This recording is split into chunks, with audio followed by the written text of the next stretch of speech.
to do a presentation and have to follow that commercial. I understand about opening acts and everything, about how important they can be for presentations. Braniff International. In 1928, just after the Lindbergh transatlantic flight, Tom Braniff convinced 3 other Oklahoma City investors to invest in an airplane, and they formed a flying club. However, it seemed that everybody of the 4 wanted to use the airplane at the same time. So Tom bought the other 3 out. With that airplane, he and his brother, Paul Braniff, formed Paul R. Braniff Incorporated. And they flew service Tulsa, Oklahoma City, Wichita Falls. The company was sold to Universal Airlines, which was at the time buying up small airlines similar to Braniff to get their mail contracts. Universal Airlines was acquired by Aviation Corporation, and the Braniff division ceased to operate. Braniff Airways Incorporated was founded in November 1930 by Thomas E. Braniff with 2 Lockheed LS Vegas and 6 employees. It called itself the world's fastest airline because the Vegas speed of 159 miles per hour was absolutely one of the fastest at that time.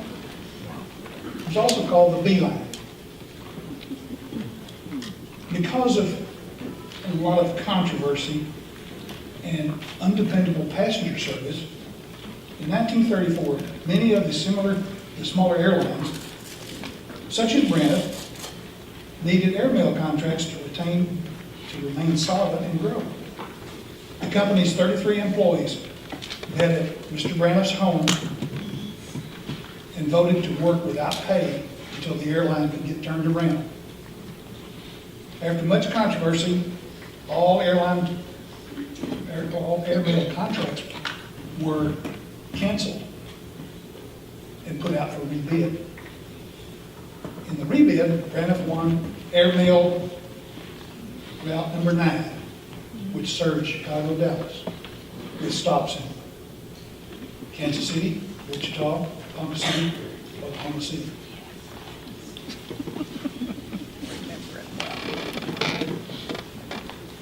During this time, Braniff also took on a couple of Ford tri-motor aircraft to up their capacity.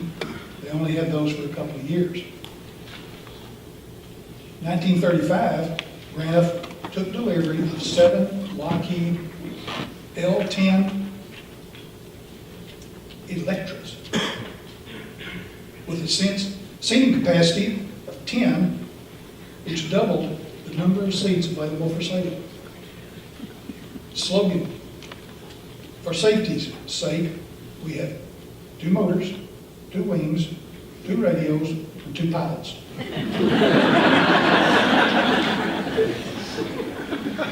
Great Lakes to the Gulf. This became the motto or the tagline, or whatever you want to call it now, of the company.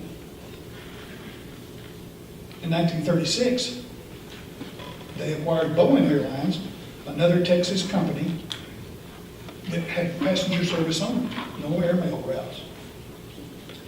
The DC-2 was added to the fleet in 1937 and 38 and was the first aircraft to require the addition of flight attendant or hostess.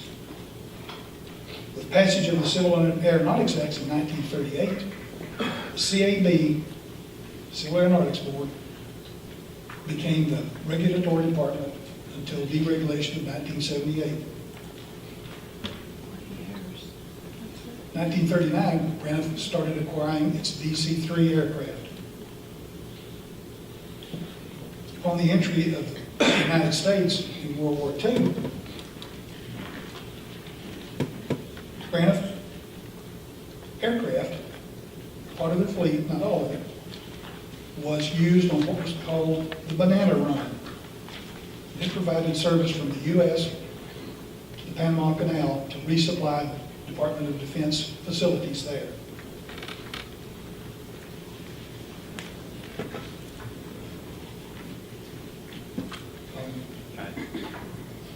Okay, this is a circa 1940 ticket counter. I want you to remember that picture later on in the presentation. The executive offices were moved in 1942 from Oklahoma City to Dallas.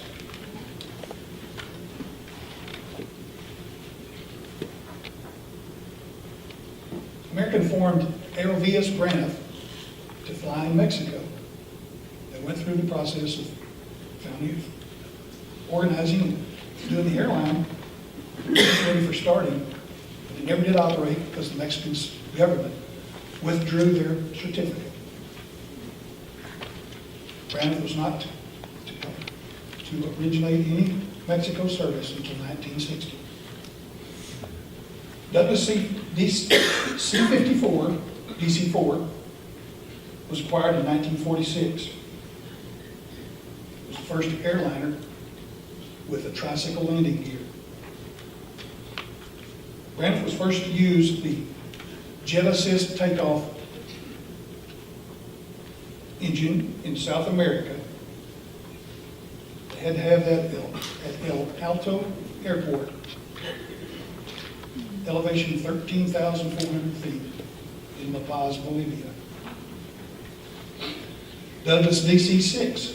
This type of aircraft also mandated the use of a flight engineer. Braniff chose to hire pilot-trained engineers, whereas some other airlines chose technically trained engineers or mechanics. DC-6 was used on many of the original international flights to Central and South America, which were awarded to Braniff in May of 1946. The route extension totaled almost 8,000 miles. This required Herculean efforts on the part of Braniff personnel and staff to complete the survey. The survey involved going down there with an aircraft, flying it, landing at all the airports they were going to use, figuring out the navigational data, everything they needed to operate, because that wasn't something you could just go get out of the book. At the time, it was all done by individual countries, and there was no governing body about how you would organize that. The Banana Run, mentioned earlier, was surely a big part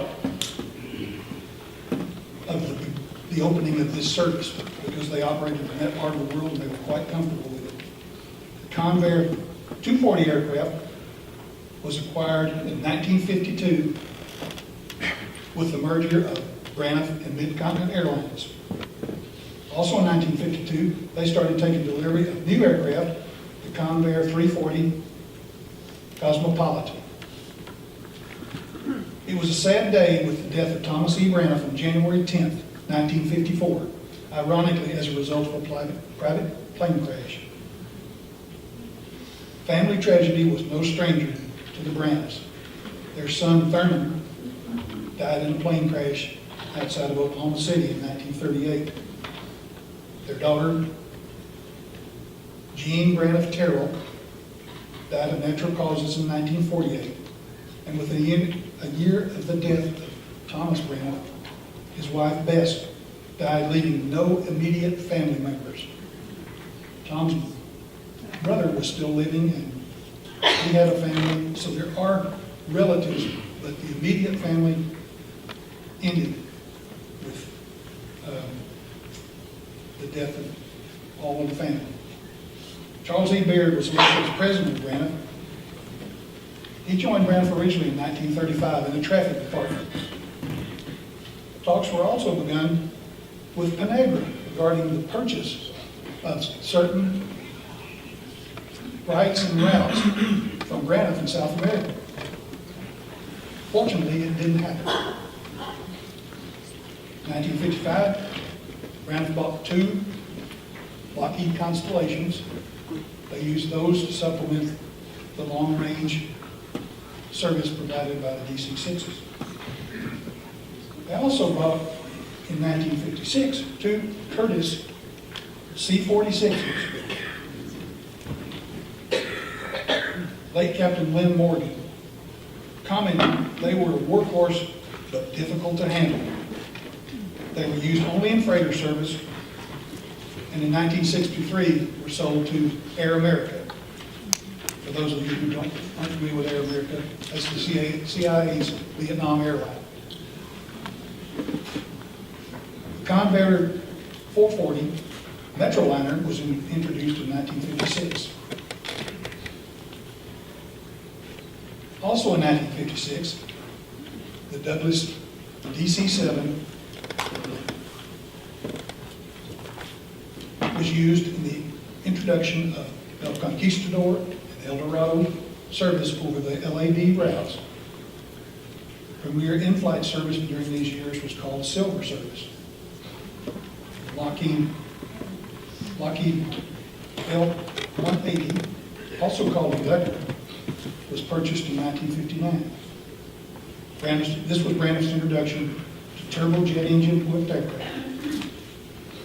A design flaw with this aircraft led to a number of accidents involving 2 Braniff airplanes. I need to be a little bit more clear about that. There were a number of accidents with other airlines, but of all of them, Braniff had 2.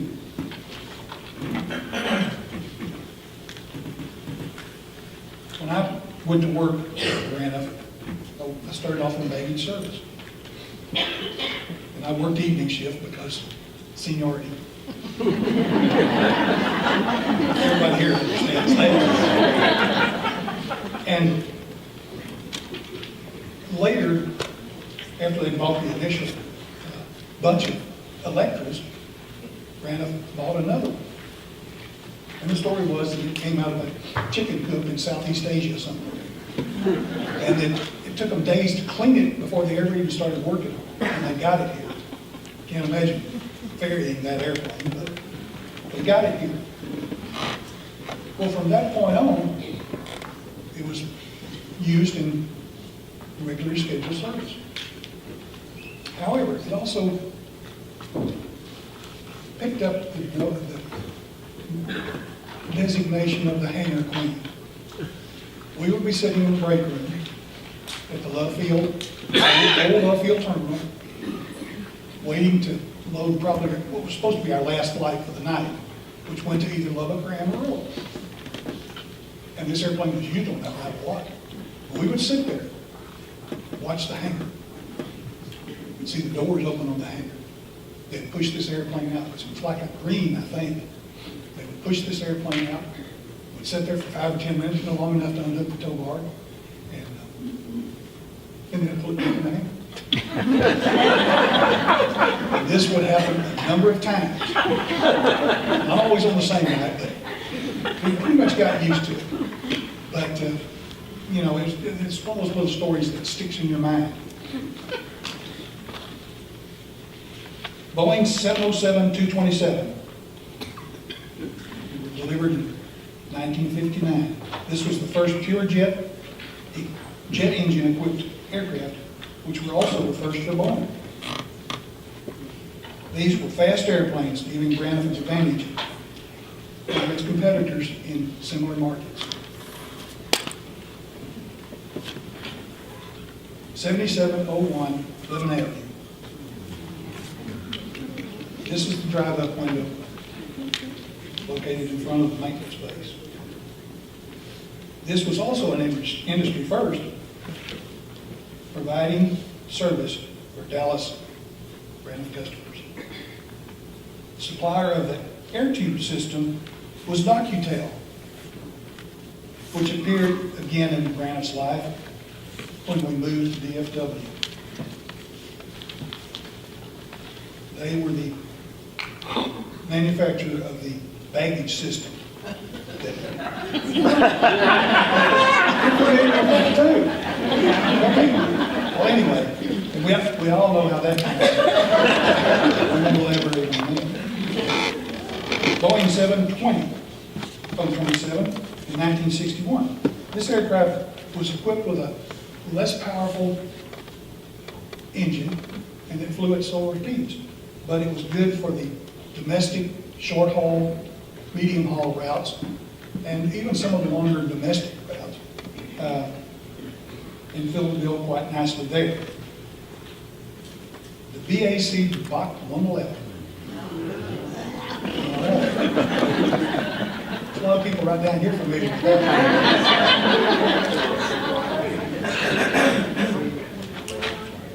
Purchase was done in 1965. The Bach 111 was the first purchase of flight equipment not manufactured in the USA by Braniff.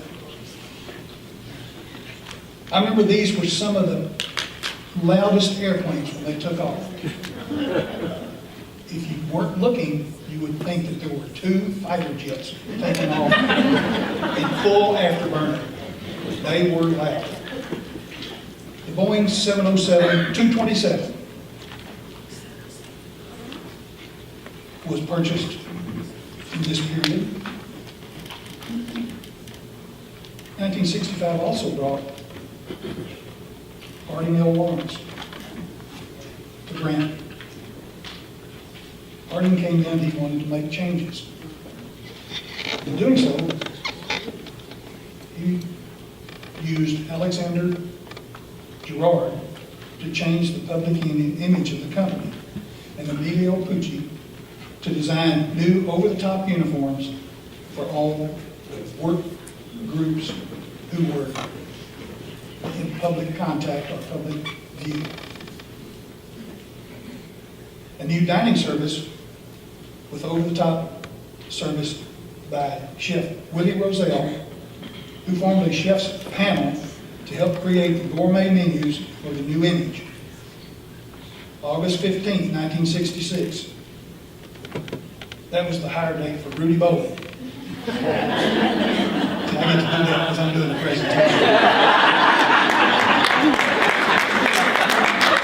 But I hope to tell you a little story about what happened just before I was actually hired officially. They sent me over to a clinic on the north side of Bottom Lake, a medical clinic, to have a physical. I went in there and went back, and they went through everything. I was doing great.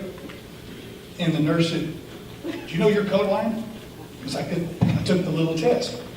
And I had to admit that I did, because I had been to the draft board and found out I was. But I was only partially colorblind. This sweet lady, and I wish I knew who it was, she took me out into the lobby, the reception area. We sat down at the table. She opened up a Look Her Life magazine to an automobile ad, and she started pointing at things in the ad and asked me, "What color is that?" And I would tell her what color I thought it was. Well, apparently I was close enough. She passed me on through. Now, can you imagine someone like that going to work for the Jelly Bean Airline?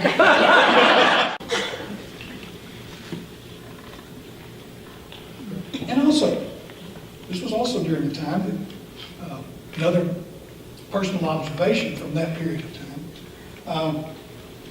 The uniforms that Pucci designed were really, I think, best for our situation at the time, where we wanted to get publicity and notoriety and we could stand out from everybody else. And I was fine with all the uniforms except the cargo serviceman's uniform. You've seen some of them up here a couple of times with the man in the crate. This uniform was white. Now, I don't know if any of you have ever taken a rough piece of aluminum that's not coated with anything, rub it with a piece of cloth. You're going to get a piece of black cloth. And that's what we had. We had some of the dirtiest uniforms you'd ever want to see. But not everybody. Because the dirtier the uniform, meant that it was a person of lower seniority. Or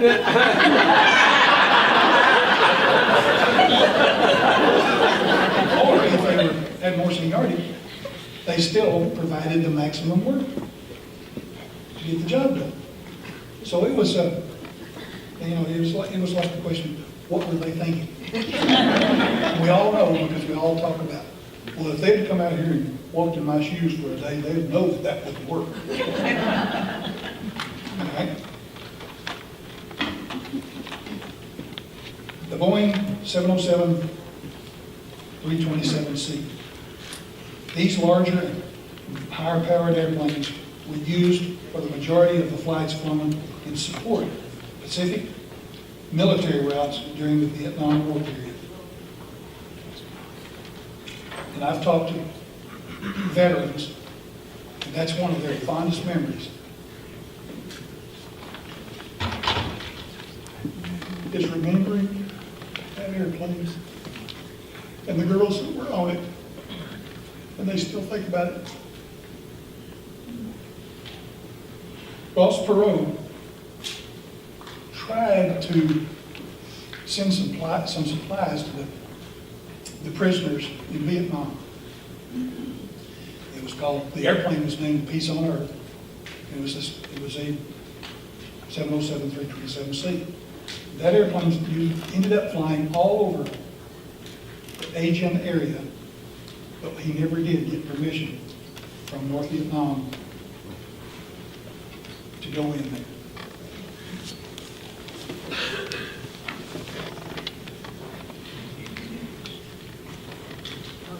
Jet rail.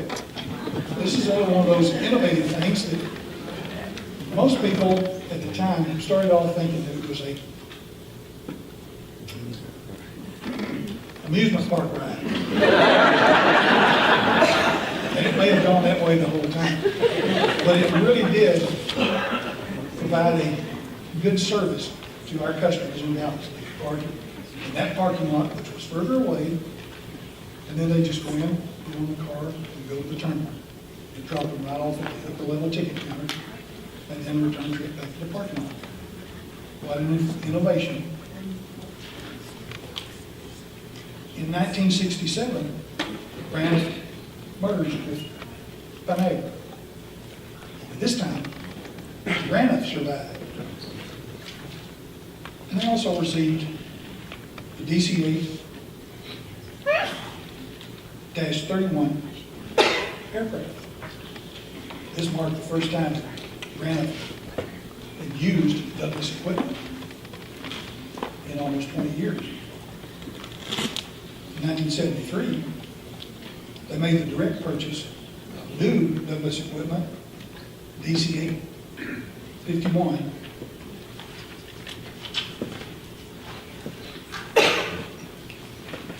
Then the Douglas DC-8-62 was an upgraded version of the DC-8.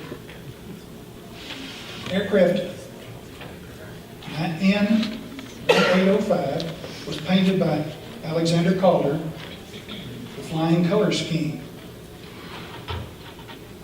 A lot of people thought that Calder went out there and painted this aircraft.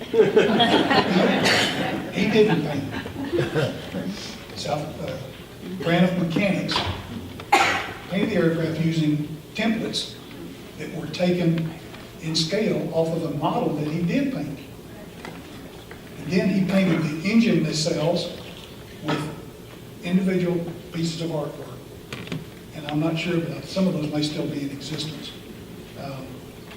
But he also painted the Calder name in there. So that was his presence in the actual airplane artwork. There was a story at the time that there was a Braniff mechanic at the hangar that painted his toolbox to look like a Calder piece of art. And Calder was walking through that hangar one day and saw it, stopped and talked to the mechanic and everything, and he actually signed it for the mechanic. And I have no idea what happened to that toolbox. Hopefully somebody somewhere as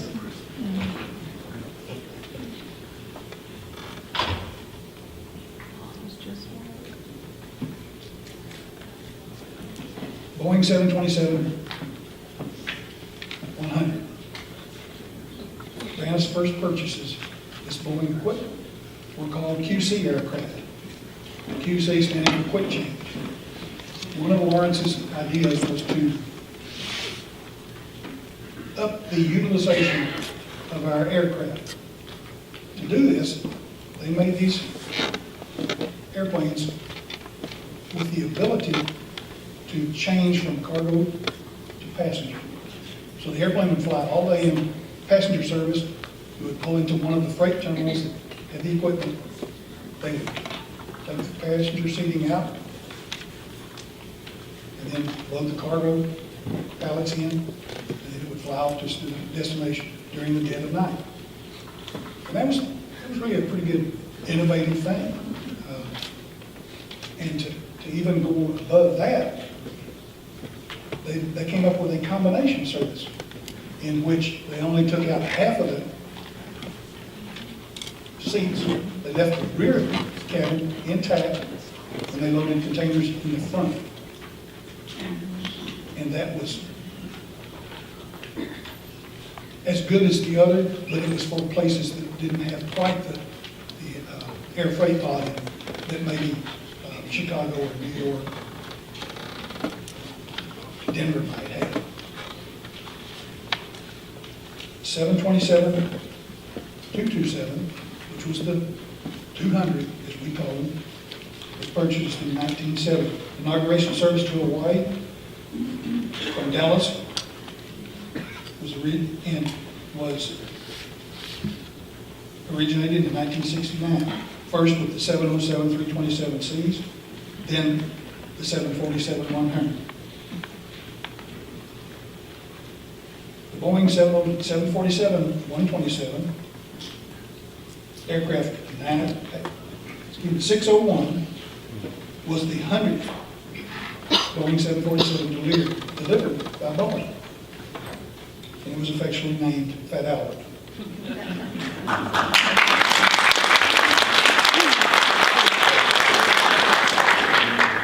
At the end of 2 years of service, Fat Albert had more operating hours than all of the first 99 747s combined.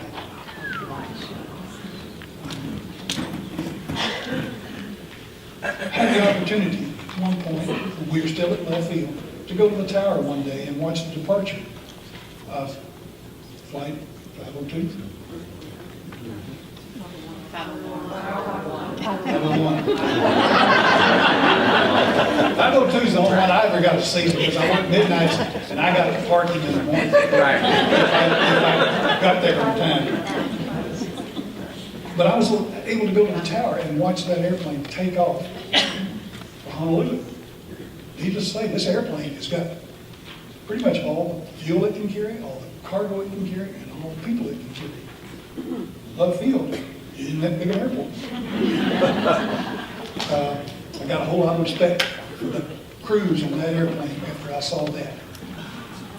The airplane, the engines overhung the dirt beside the runway. That's how wide it was. And when it took off, let's put it this way. Love Field had a clean sweeping once a day. It blew a lot of dust up.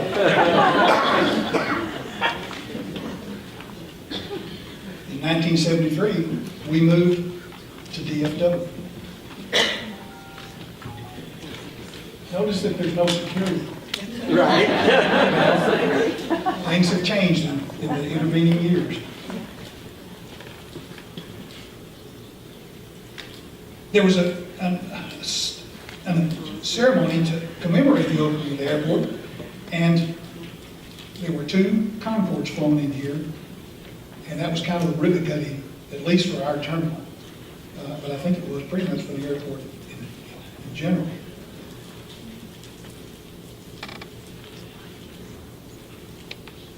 Okay, that's DFW ticket count. Remember that ticket count I told you to remember? In the early 1940s. We've come a long way, man.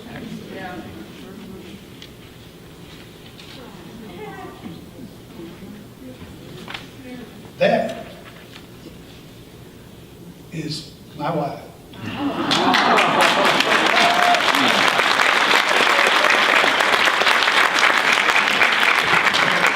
Marilyn Bowler.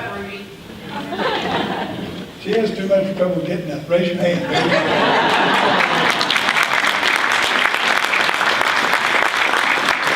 That was also her favorite uniform.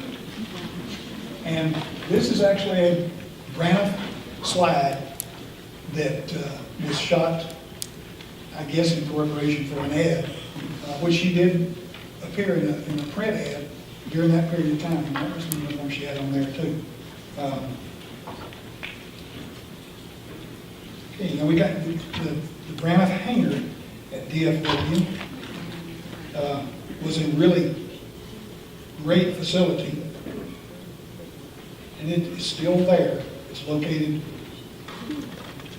north of all the American hangars that you can see right across the road from here.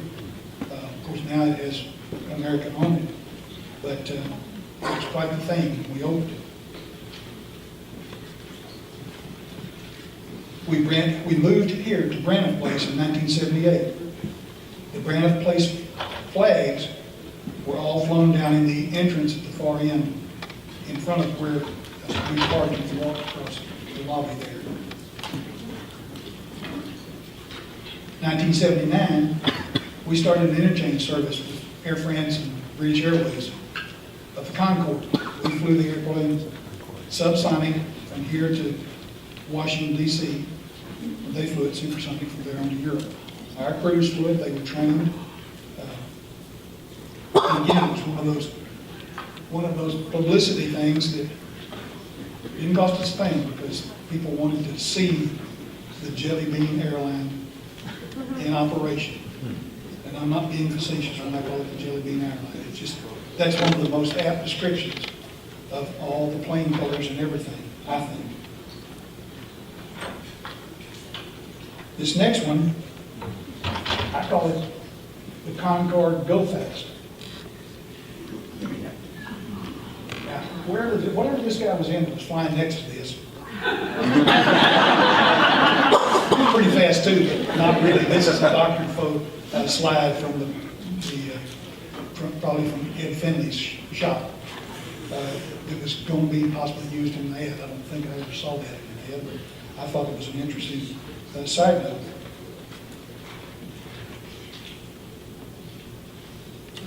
The Calder 727 flying colors. Alexander Calder created what he called kinetic art. Kinetic means that it moved. And I don't think anybody would ever argue the fact that our airplanes didn't move. So they fit the bill quite well. But this 727 was to celebrate the 200th anniversary of the United States of America. 747 SP, special performance. They purchased this aircraft with its extended range for use in Pacific Rim service after deregulation. Along with deregulation, we went to Europe, and Marilyn and I lived in Reno at the time. But I came to Dallas, and I got on a 747, and I flew to Paris, France. Stayed on the airplane, flew from Paris to Amsterdam. Got off the airplane, looked around the gate, and get back on the airplane. Amsterdam to DFW. Still on the airplane. Luckily, I got off there. Over and back in the same airplane. If this doesn't qualify me to the Airport Bum Society, I don't know what would. It's the 1980s domestic route map, and if I counted them correctly, we served 36 cities.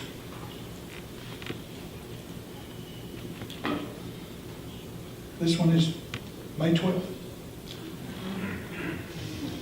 Not that that's when this photo was taken. I just thought of the ones that I was looking at. This one was most appropriate. And the final slide of my presentation is 7701 Lemon with the airplanes parked after bankruptcy. About the financial history of Braniff, and rather than using graph charts and talking about moments that I think would cause many of you to take it as a cue as a nap, what I have attempted to do is to put some historical context to what's happened with this airline. And to do that, I would start off by talking about what the airline did prior to 1965. And by that I mean, Braniff's really two airlines, and I think everyone here understands what I mean when I say that. Pre-1965, we had an airline that was stable, it earned modest profits, it operated within the status quo of what the airline industry was at that time. That wasn't a bad thing, it was a good thing. The airline was an honest, hard-working airline. It was an airline that paid cash for its airplanes, and I think that that's something that would shock people today. Most of its traffic was enjoyed on routes that didn't experience wide competition. Airline deregulation was 2 decades away, and the growth was through both mergers and acquisitions. I think it's important, as I start off about what happens from 1965 on, that we look at a quick snapshot of what the airline was in 1964.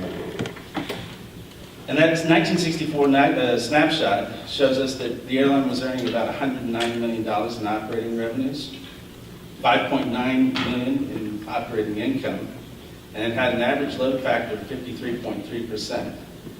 To put that in perspective, today's airlines operate well in excess of 85%. Break even was 47.6%, and all that means is the airline operated the way it was intended to, with a stable, modest profit. Of the 52 aircraft in the fleet, just 10 were jets. We had 17 Convair CV340, 440 propliners, 11 Douglas DC-6 propliners, 6 DC-7s, 9 Lockheed Electric prop jets, and 10 Boeing 707s. It was a fleet that, again, reflected what I would call a good, solid status quo. The change arrived in 1965 with Harding Lawrence. And I think it would be disingenuous of me not to say that I think the financial history of this airline is tied very much to his name. Harding Lawrence's arrival brought the end of the plain plane campaign, which drove revenue onto the aircraft in a manner that hadn't been seen before. And when he was finished getting that ramped up with his future wife, Mary Wells, he began the renovation of the jet fleet in the airline. It was a purchase of new jets for regional and domestic routes, and we increased passenger capacity to bring more revenue potential.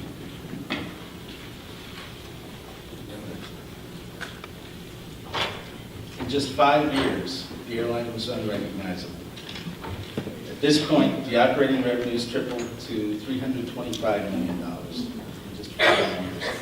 The operating income had only been at $6.2 million that year, and that was reflective of the growing overcapacity in airlines at that time. The Panagra merger had been completed, and we had an all-jet air fleet at this point. That jet fleet started off with the DC-111s, which had a seating capacity that was roughly equivalent to what the DC-6s were flying just 5 years earlier. There were 30 Boeing 727s, 4 Boeing 707-138 long-range aircraft, another 18 Boeing 707s, and 7 Douglas DC-8s. And that was a fleet that was tuned to earn money in the 1970s. In the 1970s, we saw the airline grow with more organic growth through new jets, new routes. There was also some tough times. 1971 was a rough year for all airlines, particularly Braniff, and it experienced its first loss under Harding Lawrence, a rather modest loss of $2.6 million. And that was far better than most airlines for that particular year. 1973, however, was a complete reversal of that fortune. By that point, we had $432 million in revenue and an income of $23 million, which was rather stunning for the airline industry at that point. The average segment lengths between 1964 and 1973 had doubled. And I think at this point, it's wise to take a look at the historical context in which the airline is operating. The prime interest rate hit 10.25% in 1974, and that's versus just 4.5% in 1972. And that's important to note because that means money was getting expensive to borrow. The Yom Kippur War had begun. OPEC responded with an oil embargo that raised oil prices from $3 a gallon to over $12, excuse me, $3 a barrel to over $12 a barrel. And a gallon of gasoline costing just 35 cents in 1973 was up to 57 cents per gallon in 1975. The point being that there was no more cheap jet fuel, there was no more cheap financing. Curiously, however, from 1974 to 1978, a 5-year period if we include all of 1978, the combined performance of Braniff International had reached $3.6 billion in operating revenue, $254 million in operating income. And to put that in contrast, in 2012, Alaska Airlines enjoyed a similar performance, an airline that arguably operates as best as an airline can today. The 1978 jet fleet, which I think was the pinnacle of the fleet, had at that point 103 jet aircraft. Had 21 727-100s, 64 727-200s, 3 747s, another 9 DC-862s, and another 8 DC-851s. It was a fleet that was designed to operate curiously well in the 1970s.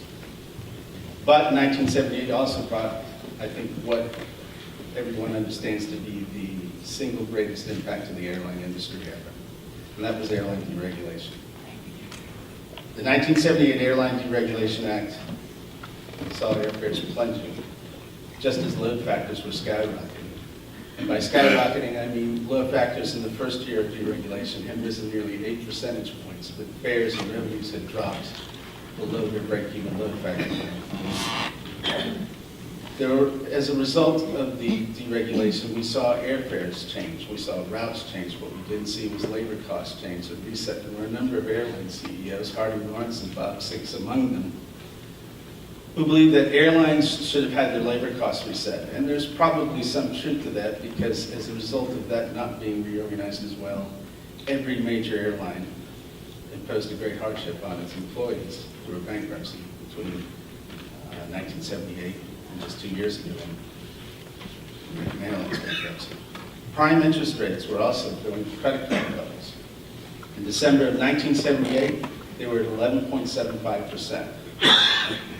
12 months later, in 1979, they had reached 15.25%. And then 1 year after that, on the eve of Harding Lawrence's retirement from this airline, they were at 21.5%, an amount that I would argue no one would like to pay as an interest rate for money borrowed. 1979 also saw the Iranian Revolution arrive, and that brought another second and in some ways more difficult challenge for airlines when it came to oil prices. Oil prices jumped from $15 a barrel to over $39 a barrel. And just as the airlines were entering the era of deregulation, fuel prices doubled and then tripled again. At the end of this, there were a number of things I think that occurred that I think is important to take consideration of when it comes to Braniff. I think there is a perception that this airline ran out of gas under one leadership, and what I would argue is there were a lot of outside forces as well as internal forces. It's a comment that I make to a number of people. The context of history often gets forgotten. In December of 1980, Harding Lawrence retired. John Casey took over January 7th of 1981. And in that tenure, John Casey worked with the executive team, of which one of the members was my father. They worked hard for the first 9 months of their tenure, spent the summertime trying to expand capacity, earn greater revenues, and find a way to buy themselves time to slowly make a change in the airline. Unfortunately, the 1981 PATCO strike occurred on August 3rd. That was quite literally the end of the summer for Braniff as well as virtually every other airline in the landscape. probably more critically so for Braniff. There was genuine doubt whether or not the airline would survive the winter period. 1 month later, Howard Putnam was hired with a new strategy to bring in some new leadership to the company, and the airline continued to struggle. The full year losses for 1981 were $160 million on $1.21 billion, and that was a historic loss for the industry. There was a great deal of struggle in trying to find a way to keep the revenues to the airline, and there were a number of things that occurred. One of them, for instance, was Texas class. Texas class, the all-coach class strategy by Howard Putnam, that was designed to increase revenue potential by increasing seats on the aircraft.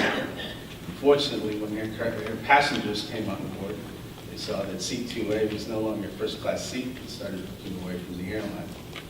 Travel agents also paid attention to that. They found their commissions, which were 10% of a ticket price, to be at risk and started looking away from the airline as well. The picture grew worse in 1982. The South American routes were put up for sale, or lease. There were a number of starts and stops on that, all while the airline was bleeding cash. Cash flow by 1982 had literally reversed direction. Just before May 12th, the South American routes were leased for $18 million for 1 year. And I think it's, again, notable that that wasn't enough. We saw the airline's revenue source cut off from South America and probably saw too little income from the sale as a result. By May 12th, 1982, the airline had filed bankruptcy. And while I've gone through this very quickly, I think the lesson that I would put here is this. No one knew how to reorganize an airline in bankruptcy in 1982. It had never been done before. In that time, Braniff was just merely the first in literally every legacy airline having to file bankruptcy between 1978 and 2011. Every airline has gone through reorganization, and some more than once. And I think that if there's a lesson to be learned from that, and a lesson that I hope other airline executives remember with respect to Braniff is, there is a stewardship that has to be paid attention to, both with respect to the leadership as well as the financial management of the company. And I like to think that Braniff at least serves as an excellent lesson on what to pay attention to. Thank you.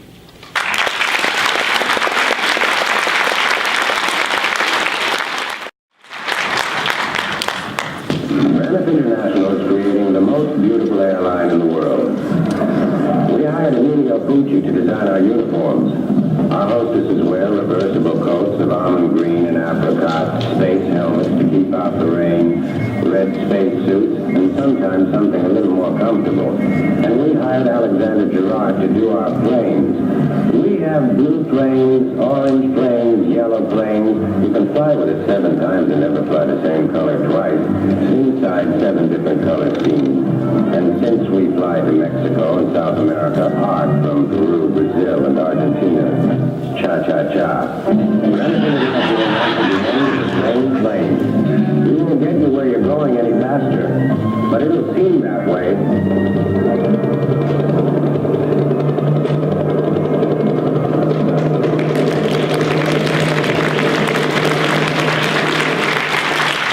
Next speaker we have is Dr. Thomas Allen, who's going to come talk about the Braniff Archive.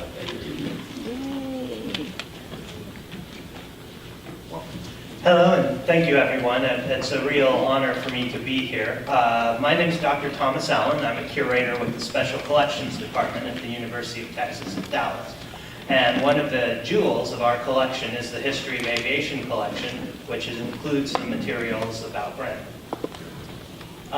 Just to give you a little background, the History of Aviation collection was actually founded at the University of Texas down in Austin in the 1960s, but it gradually was running out of space. So in the early 70s, the University of Texas at Dallas joined the UT system, and so they moved the collection up there.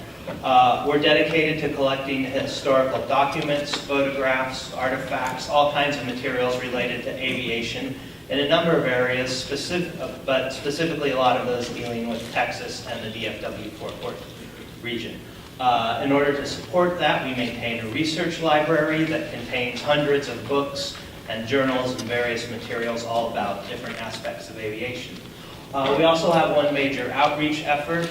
We present the George Jelonic III and Dorothy Cockrell Jelonic Memorial Distinguished Lecture Series every summer, which brings in a noted aviation scholar to speak to some aspect of aviation. The collection groups we have the General Aviation Collection. That's focused on Texas primarily and includes the Braniff collection.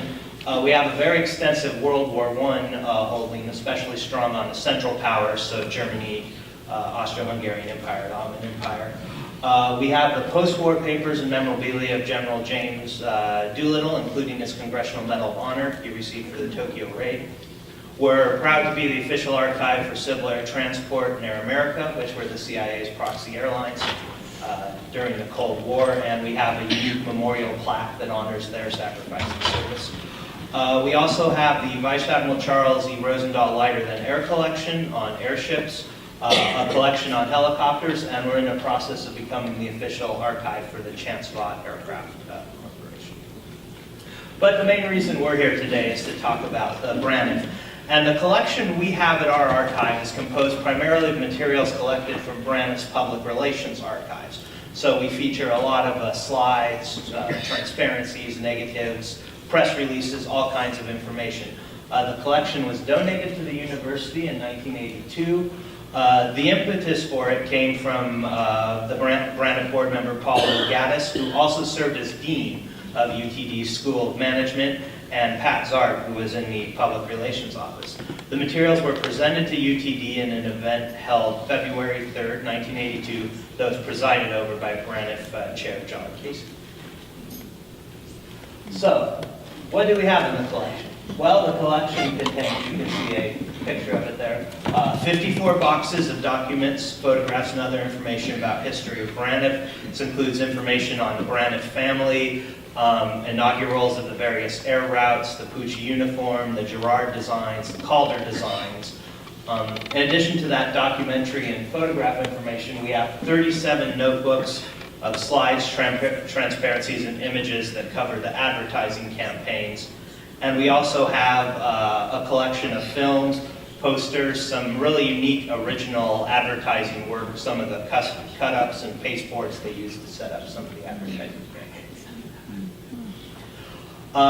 Just to give you an idea, the Braniff collection is actually, it's probably our second most used collection. And the interesting thing about having it is it's primarily not used for aviation. It's mainly used for Braniff's trend-setting work in fashion and design. Just to give you an idea of some of the projects we do, in 2010, Cashin Publishing published a book of designs from Emilio Pucci. They got about 20 images from our collection that they used in there. In 2008, the Victoria and Albert Museum in London put on a display about fashion coming out of the Cold War, and they chose the Braniff space helmet and stewardess to serve as one of the key points of that exhibit. We work with national museums. Again, Pucci material was present in an exhibit held by the Smithsonian Air and Space Museum that they used, and also Braniff's legacy to Texas was in the Texas Takes Wing exhibit at the Bob Bullock Museum down in Austin. We've participated in some media projects. Newsweek did an issue to tie in with Mad Men, as well as they did an online article, and they took some Braniff material for that, for both inspiration on trends of the 60s and also to reproduce. And then we also provided some material to a documentary made in 2010 on Halston. So we also cover the Halston years of design, not just the so we'd love to have all of you come and visit us and see these materials. We have a display area set up, and we're always happy to talk to the public about their collection and questions. Oh. My bad. Sorry. Yeah. The archive is located in the McDermott Library on the University of Texas at Dallas campus, and we're open from 9 a.m. to 6 p.m. Monday through Friday, and then the second Saturday of every month from 9 a.m. to 1 p.m. But we do open for tours and groups, so if there were a group of people that wish to see the materials or whatever. we would be more than happy to extend that opportunity. We offer guides and materials, and a list of all the information we have is online at our website with the university. And the University of Texas at Dallas also has an online archive of images called Treasures, and we've put many of our most striking Braniff images in that. So that's me at an event our management school had just last month, where they featured Braniff heavily as part of both the business and art in Texas, and to highlight our collection as part of the university community. And I put my contact information up there if you have any questions about material or anything. I'll also be around the rest of the conference. But I just wanted to add a personal note that we're proud that Braniff is one of the showpiece collections of our archive, and we're really proud to be one of the guardians of your history.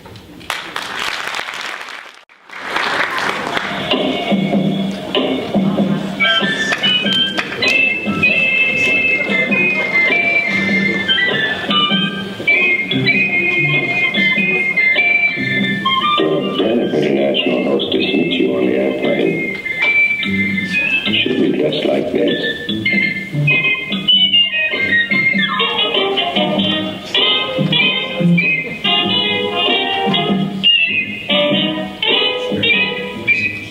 When she brings you your dinner, should we dress this way? After dinner on those long flights, she'll slip into something a little more comfortable. The airstrip is brought to you by Braniff International. The music even an airline hostess should look like a girl.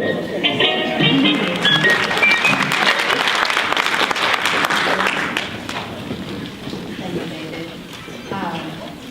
What a privilege to be here, to be speaking to all you wonderful Braniff enthusiasts, and to be a part of a panel that is so well educated and so full of information. I am very humble and pleased to be here.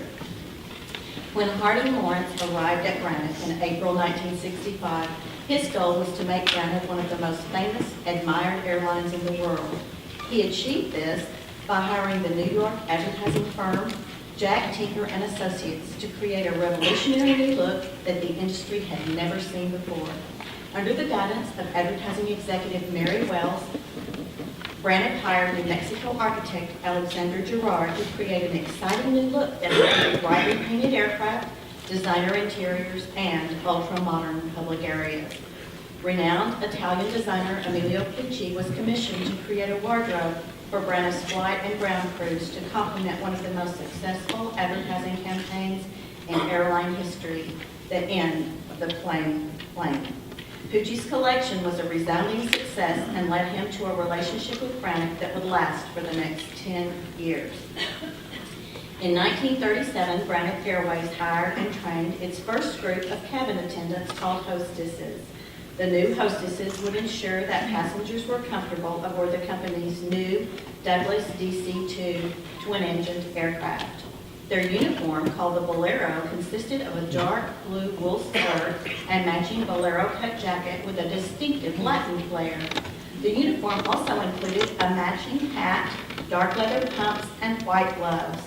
The Latin-style Bolero was later replaced with a more military-style uniform, alternating in color through the years between dark blue and gray. On July 19, 1965, Emilio Pucci and Braniff International made fashion and pop culture history with the introduction of the revolutionary Gemini 4 fashion wardrobe. It was designed for both flight and ground personnel. Pucci's genius created a bold new look for the era of jet-age air travel. The new wardrobe marked the first time that any airline had asked an international fashion guru to design an entire couture collection of uniforms. The collection included fashions for both a summer and fall wardrobe and became key to Braniff's commitment of eliminating the boring and drab airline looks of the past. This collection, inspired by the space race that was occurring at the time between the United States and the Soviet Union, was debuted at Pucci's luxurious home in Florence, Italy. Over 300 members of the fashion world, as well as international media, were on hand to record the event. Pucci announced that the Gemini 4 collection was inspired by the 1965 space flight of the Gemini 4 space capsule. The highlight of the collection, a unique space helmet, clear plastic bubble hat, was included to keep hairdos and hats protected from the elements. The rain dome, as Braniff dubbed the space-inspired clear plastic helmet, came in zippered and snapped versions. The hostess uniforms could be easily shed in flight to create the famed Braniff Airstrip, featuring removal of layered Pucci garments during the flight. The hostess would arrive at the gate with a gorgeous reversible coat in pale green that could reverse to apricot, a velveteen scarf hat available in 6 different colors and designs with matching gloves and leather boots. For greeting passengers at boarding, the hostess would wear a gorgeous 2-piece form-fitting Pucci pink suit with a slightly below-the-knee skirt. For in-flight meal service, she would change into a 1-piece wash-and-wear dress called a puccino in shades of yellow and pink and lavender. After dinner attire was a 2-piece Van Lawn lounge culotte and blouse in a purple blue hue called hyacinth. For cockpit crew members, Pucci created a reserved black gabardine suit that incorporated a nautical flair. The striking jacket featured 2 vertical rows of gold buttons on the double breasted jacket. The pilot's hats featured stunning gold medallions and trim. The ground crew members' uniforms were either black or white pants and jacket with pullover shirts. The white uniform featured wide blue and orange or black stripes running from the shoulders to the waist. A striking solid red 1-piece coverall was also an option, along with the black and white uniforms. Baseball-style hats and safety helmets with the Gerard VI logo were the available headgear for ground crews. Male passenger service agents wore a single-breasted black gabardine suit and cap with gold trim that was similar in style to flight crew members. Female service agents wore a turquoise blue 2-piece suit and pink turtleneck blouse, similar to the 2-piece Pucci pink greeting suit for hostesses. In 1966, Emilio Pucci unveiled his second hostess uniform collection for Braniff. The highly anticipated unveiling was held in New York City and featured a new supersonic concept design that perfectly augmented Pucci's first collection. The new fashions were specifically designed to team with the original collection. Dubbed the Supersonic Concept Derby Collection, the new uniforms included a printed leotard and above-the-knee shift dress that could be worn in place of the Gemini 4 lounge culottes, which still remained a uniform option. The leotard and shift dress with a thin rope belt were available in 2 colorways of pink and red and blue and purple. They incorporated a unique geometric harlequin pattern with Mexican musical instruments, Inca masks, South American drums, stylized daisies, and tiny medallions. A unique chin-strap derby hat that could be worn in place of the earlier scarf hat was modeled after that of Andean Indian women. A new reversible peach and navy overcoat featuring easy-to-use snaps was debuted, along with a clear zippered raincoat and Roman senator-style clear boots that complemented the clear plastic bubble hat. Later, the raincoat and boots would be offered in a striking silver vinyl. An impressive addition to the collection was a Mongolian box-hooded fur coat by Reese and Felicio. The new fur coat would be worn by hostesses flying on military air command charters to the Arctic regions of Greenland and Iceland. Due to a mind-boggling price tag of $1,200 US, the coats were loaned to the hostesses assigned to these routes rather than being owned, as was the rest of their uniform ensemble. Light brown leather boots with a matching fur collar complemented this elegant fur coat. Soon, the original Airstrip 1 was expanded and renamed the Airstrip 2. The new Airstrip included a quick change leotard and shift dress as an alternative to the previous collection's culottes. These added elements allow the hostess 6 different uniform options during any given flight. In 1968, Pucci again designed a new wardrobe collection for Braniff hostesses to completely replace the two previous collections. In May of 1968, Emilio Pucci unveiled the 1968 Pucci Classic Collection of Braniff International hostess uniforms at New York's famous Plaza Hotel. The new fashions brought more options for the hostess with a long-sleeve dress of washable Travera polyester and wool that was fashioned with a free swinging front and back panel to give grace to the above-the-knee skirt. The dress came in pale pink or in plum and was accented with matching pumps, hose, and gloves combining the two colors. The colors gave the look and feel of femininity, which was the look of 1968 as decreed by Pucci. Hats, an integral part of the previous collection, were replaced with 6 different scarves worn around the neck as a head covering and came in a range of prints in pink, plum, and yellow. A soft tunic apron of silvery con hall marked spinal was worn for serving. The new reversible overcoat featured plum on one side and pink on the other. Ticket agent uniforms were redesigned to include a plum-colored dress with a mandarin collar, zipper front, and a wide front and back panel skirt with a waist-hugging belt.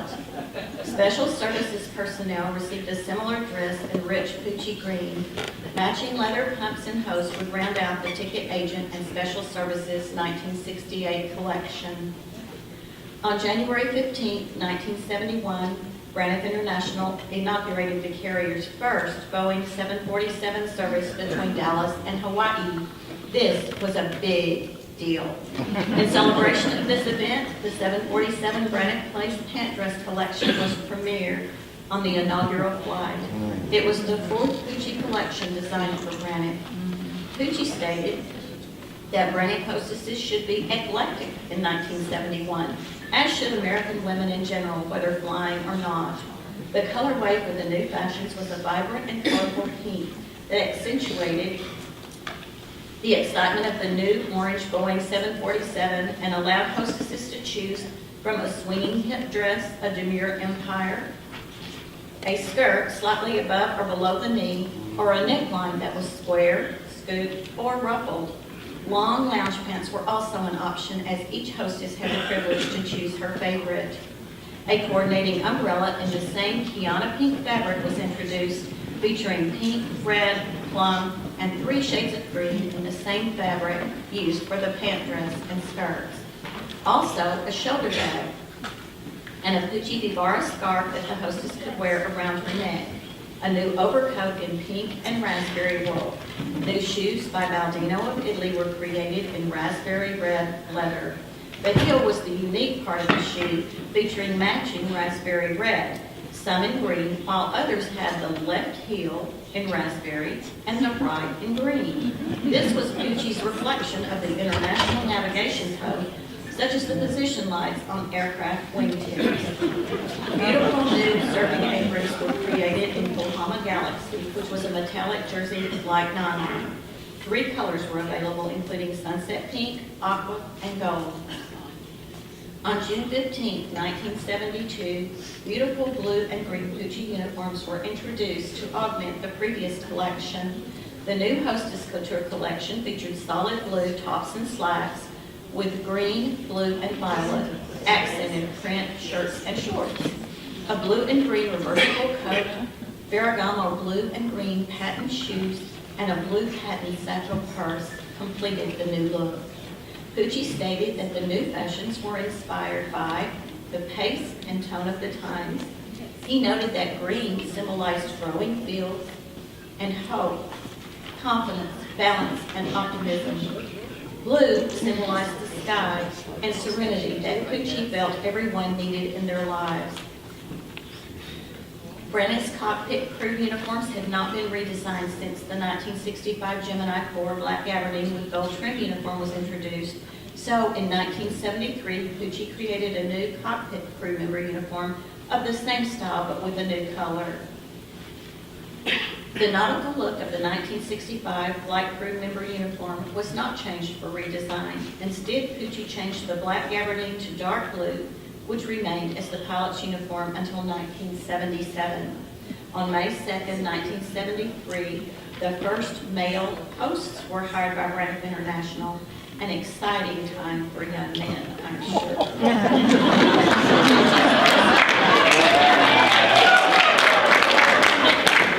Gucci's first design for the male cabin attendant's uniform featured a black double-breasted suit, white shirt, and black tie. The serving jacket was light beige trimmed in black velvet. The new host uniforms included a black brimmed hat in the style of the pilot's caps with the Alexander Gerard BI logo and embroidered feathers in gold. Accessories included a white shirt, black tie, and black shoes, a total of 6 gold buttons, 3 on each coat breast, creating a striking look against the black coat fabric. In April 1974, Pucci's 6th and final collection of hostess uniforms, called the Classic Collection, was unveiled. The fashions featured beautiful matching fabrics and monochromatic colorways in turquoise and green. Pucci declared that mixing was out and matching was in, which was the inspiration for the final full Pucci Braniff collection. He noted that the classic monochrome look is flattering, fashionable, tailored, always in good taste and dignified. The Classic Collection afforded the hostess the luxury of preserving her personal identity through a choice of 2 colors, a Pucci print for accent, and an array of fabrics and components. Described as a global uniform, it offered 12 elements and over 25 different looks in turquoise and green. An exciting new Pucci print included accent colors of green and turquoise and violet and black. The basic elements of the new collection were a slim tailored tunic, sweater and body shirt, and slim-legged pants. The tunic, available in both green and turquoise, could be worn alone with pants or over a lightweight turtleneck sweater, also in solid green or turquoise. Matching Ferragamo pumps for ground wear and a unique washable in-flight slipper could be worn for comfort during in-flight service. A slim and reversible turquoise and green overcoat rounded out the impressive new couture fashions. In 1975, master artist Alexander Calder was commissioned to paint a bicentennial design for one of Braniff Boeing 727 tri-jet aircraft in celebration of the United States' 200th birthday. A new couture uniform collection from Pucci was proposed to complement that year-long bicentennial celebration. However, the plan failed because of the cost associated with the uniform change that would only be usable for 1 year. Not to be discouraged, he designed a striking white coverall with a red and blue flying colors block logo placed on the back panel of the uniform. The coverall was issued to crew at the Braniff Operations and Maintenance Base at Dallas Love Field, who were repainting the bicentennial Boeing 727. This was Pucci's final design for Braniff International, but he made his mark on the airline industry, and it has surely stood the test of time. In 1977, an iconic clothing designer by the name of Roy Halston Frowick, became best known as Halston, unveiled his new ultra fashion for flight and ground personnel. A fashion show to reveal the new couture was the highlight of 3 days of celebration in Acapulco to launch Braniff's new elegance campaign featuring the Halston design. In 1976, the America's fashion guru Halston was asked to design a completely new uniform for the airline. Halston began his first airline design mission by holding meetings with Braniff personnel throughout the airline system in an effort to determine exactly what they would like to see in uniform designs and functionality. Braniff also wanted a new, quiet, elegant look for the entire airline, and the uniforms would need to follow that theme. Halston, brilliant in marketing and promotion, initiated a huge party called 3 Evenings to Remember in Acapulco. This was in celebration of the new Braniff. At his request, a huge 8-page advertising spread appeared in Women's Wear Daily to promote the event. Guest travel to Acapulco began on September 17, 1977. An evening with Halston featuring the ultra fashions as well as Halston's summer 1977 collection was held at Armando's Taj Mahal Beach Club Restaurant in Acapulco. Halston designed 8 women's and 6 men's flight attendant uniforms in light brown, beige, and ivory, as well as a newly designed signature Halston ultra suede overcoat, gabardine suits with pants or skirts, and crepe blouses of ivory nylon jersey printed with the Halston H insignias for the women's suits were introduced. Male flight attendants wore 2 button suits with matching vests and an ivory shirt with a printed tie. Both outfits were accessorized with large leather or ultra suede shoulder bags and carry-on suitcases from Hartman designed by Halston. Braniff Chair Harding L. Lawrence introduced the new uniforms and stated that all these looks seemed to fit such descriptions as quiet, classic, polite, correct, appropriate, refined, in good taste, harmonious, and elegant in their simplicity. Other accessories that were introduced included a featherweight raincoat with matching hat and umbrella, ivory serving smocks for in-flight meal service for female flight attendants, and an ivory serving jacket for the male hosts. A Halston H belt and sunglasses topped off the Halston Ultra collection. Critical reviews were extremely positive and indicated for a fact Braniff International led the entire industry in airline fashions through the years.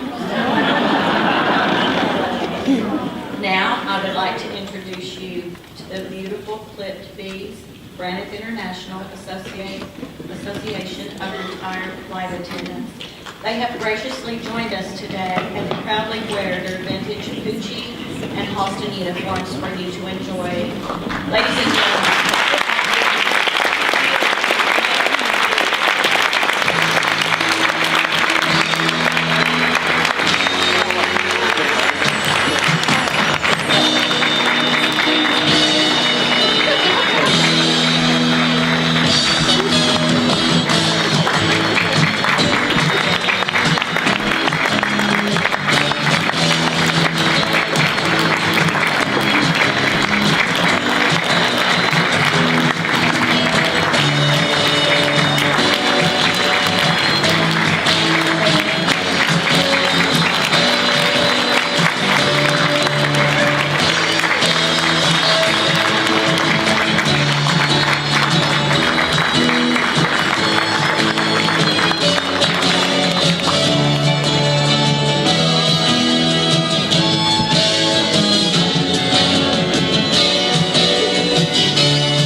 Of course, remember, there's an inherent beauty in soup cans that Michelangelo could not have imagined existed. Talkative Andy Warhol and Gabby Sonny Liston always fly Braniff. They like our girls, they like our food, they like our style, and they like to be on time. Thanks for flying Braniff, fellas. When you got it, flaunt it.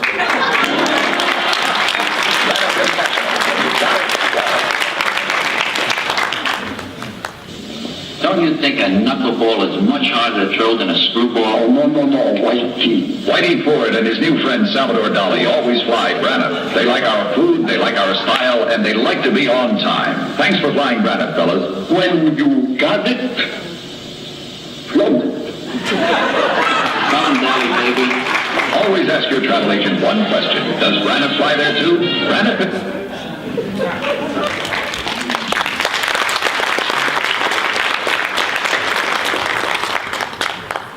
Thank you. I'd like to thank Braniff Preservation Group and Preservation Dallas for inviting me to talk about what I've been working on, the Flying Voices Oral History Project. And I'm so happy to see so many former employees here.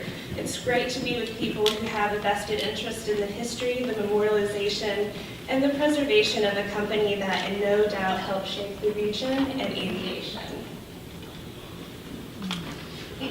I was introduced to Braniff about 10 years ago by a friend and later partner on the project, Jacob Flores. What first drew me to the airline were the aesthetics. How Braniff projected itself, the graphic design, the colors, and of course the flight attendant uniforms. We wanted to learn more, so we went to a reunion in 2006 with the intention of developing some sort of documentary in the future. This was the first time I had experienced what it meant to be part of the Braniff family.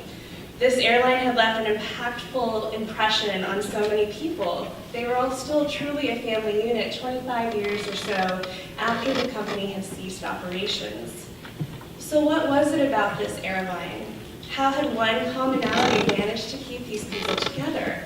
These were the types of questions that stayed with me. As mentioned, well, not mentioned, but I became interested in oral history while attending UNT. I knew from the moment of my introduction into the practice that I not only wanted to, but I needed to conduct an oral history on Braniff. Oral history, simply put, is the collection of personal commentaries, memories, and reflections on events by means of the recorded interview. They're typically transcribed and then placed in a library or archive. They may be used in research, publication, documentation, or any form of public presentation. Oral historians try to be all-inclusive, realizing that no particular group had an all-exclusive knowing or understanding of the past. Interviews tell us less about the actual events and more about the meaning of events. They try to explore not just what people did or how they did it, but why, what they believed they were doing at the time and now presently reflecting upon it. So the project began to take off in the fall of 2012. I had intended to focus my subject matter during the years of 1965 to 82. I was particularly interested in the shift of the company from the leadership of Beer to Lawrence because I thought it was representative of American society in the 1960s. It essentially was the counterculture of the airline industry, demilitarizing itself and recreating its image. And soon it became popular culture as other airlines followed. So how did a company with expansive horizontal and vertical spatial boundaries influence the transitioning geography of the North Texas region? What were the economic and cultural results that developed within the company, and could we see any of those projected within the Metroplex and beyond? And on a more personal level, how did Braniff shape the lives of its employees and create such a close-knit group of people that still keep in touch today? I had to establish that there was, in fact, a need for such a project, so I went to the internet, and I immediately knew that there was. Aside from the historical text, there are also websites and social media pages that speak to the history of the airline in great detail, but tend to either reflect positively or negatively on the decisions that were made. That was not what this project was out to do. What it was out to do was to start to get a sense of how those decisions, whether right or wrong, affected the people that had to implement them. Its purpose is to create a collective memory and speak to the commonalities and differences that people were facing in the context of working in an airline in the geographic region of North Texas in the mid-20th century and how it shaped them as people and a community. So it was decided that the interviews would be housed at the UNT Oral History Archive. I wanted them to be in a centralized location, so there was really nothing better than the tip of the Golden Triangle. I began initiating contact with potential interviewees in late 2012 and began my interviewing in the summer of 2013. I have since recorded 18 interviews, and many of the interviewees are here today. It's safe to say at this point, this project has come to a crossroads. I can either stop or keep going. But has this project succeeded in its original intention? Perhaps. Has it created a resource for future generations and scholars? Yes. Has it captured the voices of everyday employees of the company, speaking to the impact that their time, spatial, and social relations with Braniff had on them? Yes. Have the interviews begun to generate themes and differences among the voices? Yes. But there are several areas where I intended to focus that the project has fallen short. While I've successfully recorded experiences from positions that don't have such a high-profile status like flight attendants or pilots, I think one very critical element to capturing what life was like while America was going through the evolution of several social movements is having the opportunity to interview various marginalized groups within the company. Only then can we begin to have an honest picture of existence. I have also not succeeded in asking the tough questions in the interviews for fear of upsetting the interviewees. A major factor in a productive... I don't want to upset you guys. A major factor in a productive oral history is greatly dependent upon the relationship that I, the interviewer, has with the interviewee. One has to be comfortable enough to be as honest as possible about the topic being discussed. I think asking more difficult questions, though, would lead to a better understanding as to why you all have stayed together, and may give understanding to how the events are reflected upon. Our own subjectivity on how culture shapes those internal and external conversations will produce the outcome of the interview. So to understand the outcomes, I can ask myself several things. One of the most important being, how does my own positionality shape the interviews? I've been careful not to align myself with any discourse, but it should be noted that some representatives of opinions have been more supportive of my venture than others, which has in turn created associations. So does this unintended lack of neutrality make the differences in the outcomes? In some cases I would say yes, in other cases no, it doesn't. Other factors could be that I'm a girl and a female, and interviews with males would have a different outcome than other interviews. And my age difference could be a possible factor as well. But what I think is most important to note is that the subjectivity is constantly changing through context and time. So how one paints Braniff to me would be different than how they would paint it to other former employees. Also, it can be argued that undigested source material is not very interesting. It requires analysis and interpretation. I think it's safe to say that anyone here would be interested in listening to the interviews uninterpreted. However, with that analysis comes the interest of the general population, or the population that had no idea how they were affected by Braniff. As I hope I've alluded to, this project has the potential to be something much grander than an archive waiting for someone to do something with it. But that is, at this moment in time, how I've shaped this outcome. I've created a resource for future generations and scholars, but no immediate plans to create an exhibit in a museum or online. I can essentially go on to my next phase of transcribing the interviews. But have I done this community justice by this project? And have we as preservationists and historians given true voice to not only the entity that is Braniff, but to the Braniff family? I'd like that question to resonate as I shift gears and briefly discuss why and how oral history can be integrated into and support the outcomes of historical preservation. The move to represent communities and various groups in historical preservation really came to the forefront with the postmodern field of public history in the 1970s. And the spatial concepts of third space and the power of place in the 1990s. It's interesting because we're at a point in time where we're preserving modern buildings in postmodern analysis. The open floor plans of many mid-century buildings are perfect for adaptive reuse. And as Mark Lamster stated in his article, Braniff Building, Reflecting on a Future Past, from the outset the Braniff Operations and Maintenance Base, or OMB, was designed to be flexible so its internal spaces may easily be reconfigured as needs demanded. So what comes from this is not only an adaptive reuse idea, with new, real, and imagined spaces, but also an opportunity to encase the history of Braniff while invoking pride and a sense of community by first acknowledging and secondly presenting on what would be a shared authority in the creation of a collective memory.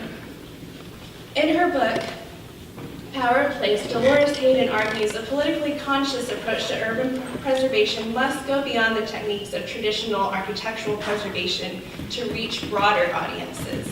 It must emphasize public process and public memory, and oral history can help do that. So third space is a term popularized by human geographer and urban planner Edward Soja, and his work can be broken down to be used to explain the interactions between the social, historical, and spatial relations.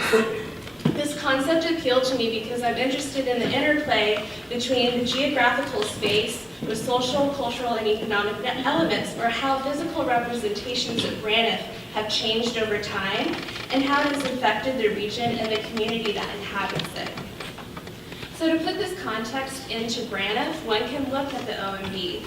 The OMB was the real physical space created by the organization, and this would be called first space. Second space is the purpose of the space imagined by its creators, Braniff decision makers, aviation requirements at the time, city planners, creating areas for aviation. Third space, as he says, is the space between the real and the imagined. And while this interaction between the two spaces is conducted to many different outcomes, I believe the connections of the physical and social spaces and the intended versus the actuality of events develop the familial state within Braniff. Proof of this formation can be seen in many facets. There are several Braniff organizations that still get together on a regular basis, such as the Braniff Retirement Club, the Braniff Silver Eagles, and the Clip Bees.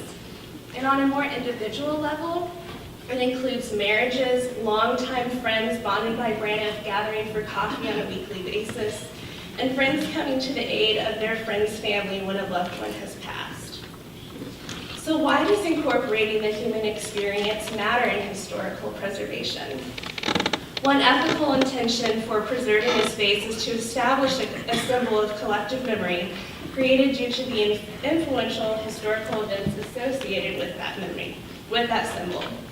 That said building is the physical space through which these processes and events were carried out. But it can be argued that it's the social interaction between people and the spatial connection to their environment is what makes the building important. Spaces are conduit for creations of events, community, transition, and history. Without sentiment, the building becomes stale and plasticized, transfixed in time, not timeless. Without speaking as to why the building is important on a personal level, the building is lifeless to the changing community which surrounds it. Oral history gives life to these buildings. It expresses more to their purpose than just being an architectural example or a physical representation of a historical sense of time. Ways in which oral history can be utilized include interviewing for further understanding of the structure when preservation efforts are underway, not just how it was, but why it was and what it felt like to be in there. Oral histories can be supporting information to permanent collections housed throughout the structure, fostering knowledge to the building's new inhabitants and visitors. Those are the more traditional examples. Dare I suggest interactive walking tours or using oral history to develop an ambiance that isn't just visually stunning, but orally stunning as well. Being a community project, Flying Voices has sought to piece together those memories and interactions to shape a true collective memory. By doing so, one makes connections to the past, present, and future, and it provides greater understanding for the broader community. By incorporating the Braniff family into any adaptive reuse plan of a Braniff structure, the physical structure becomes representative of not only a style of architecture, but also of a space that fostered growth of a community that has undoubtedly influenced the North Texas region. I look forward to further exploring my questions and the concepts that I've mentioned before in relation to the Braniff family and the community at large. I'll continue to present on Flying Voices, and I'll work to get the interviews transcribed. I hope that I've been able to express the reasoning for including oral history interviews into preservation efforts and have spawned interest in perspectives that might otherwise go unheard. Thank you.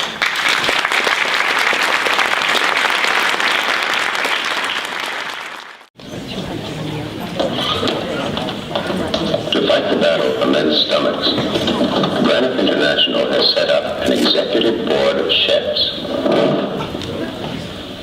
5 master chefs from the world's great restaurants.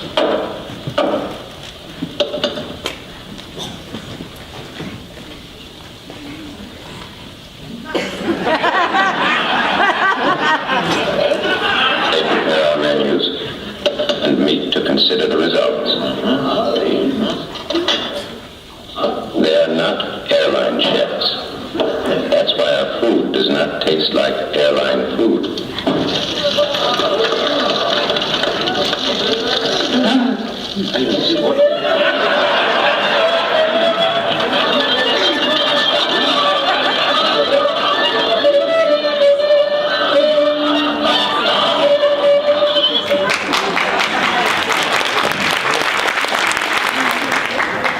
We had the Board of International Chefs put together lunch today for you. So.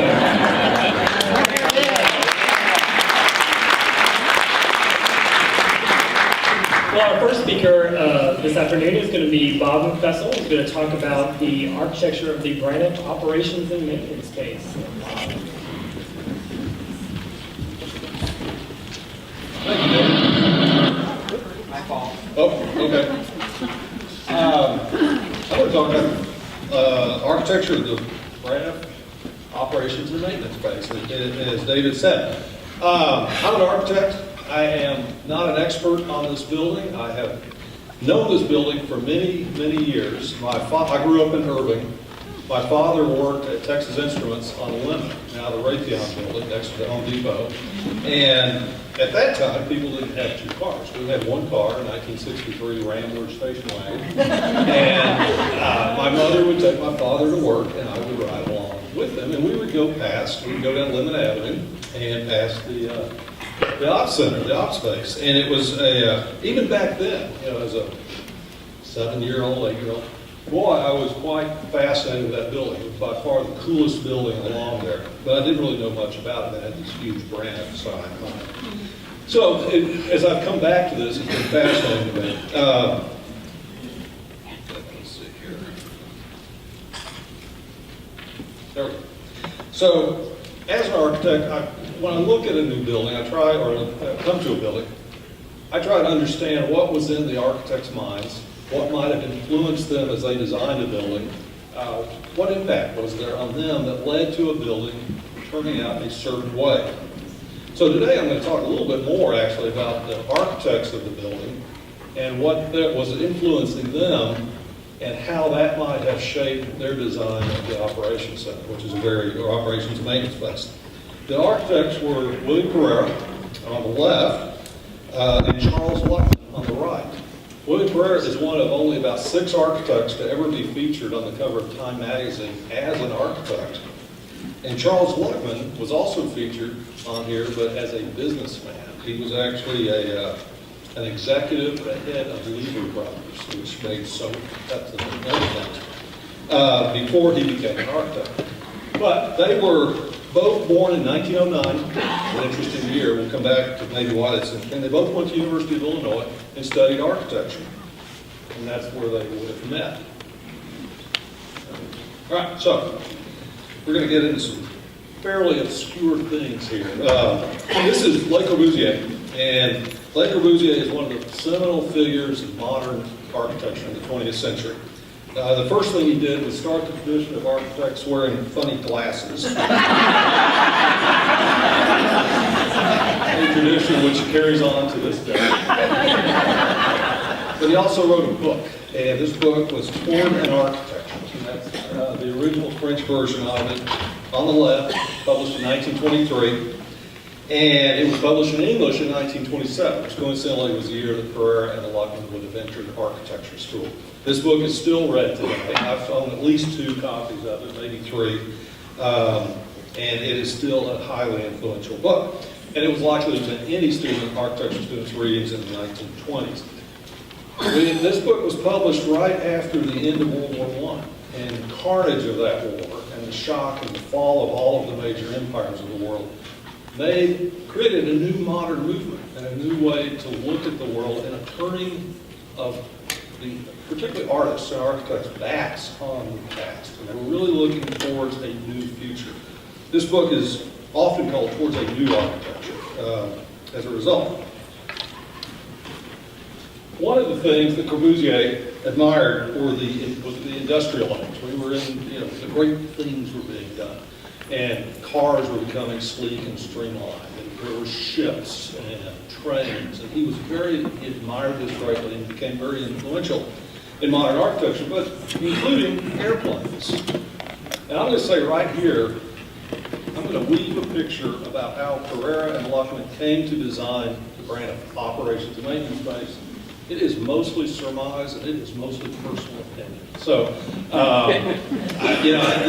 this is really just looking at what was going on and me trying to connect the dots as another architect about a building and architects I admire. Anyway, Corbu was very interested in aircraft and featured them inside his book. He had a whole chapter on airplanes and how they were designed, and he thought that buildings should be designed as logically and rationally as airplanes and boats and ships and cars. In particular, we admire this plane. This was the Farm and Goliath, first created in 1923. Came out when the book came out in 1923. The plane was first flown in 1919. It's one of the first airliners in the world. And as you can see here, it was almost like a building flying. It did not have, they were still working out planes. This was basically a box with some wings. And here you can see that it was a box with absolutely parallel wings and these struts that were almost like columns in buildings, if you will. And I've always thought of Corbu as being primarily influenced by ships, ocean liners and the like. But then I found this photo and I compared it to this building, which is a great building. It's outside of Paris. It's called the Villa Savoy. It was built in 1931 for a young, hip, swinging French bachelor. It's a beautiful building. It's been beautifully restored. But it really was sort of the epitome of his viewpoints and his design. And this building really was highly influential in modern architecture, and would have been published when the architects of the Op Center, the operations base, were in their 20s, early 20s. So it would have been highly influential. So in preparing for this, I started to come to realize that maybe Corbu was more influenced by aircraft than ships than I thought. Catch it.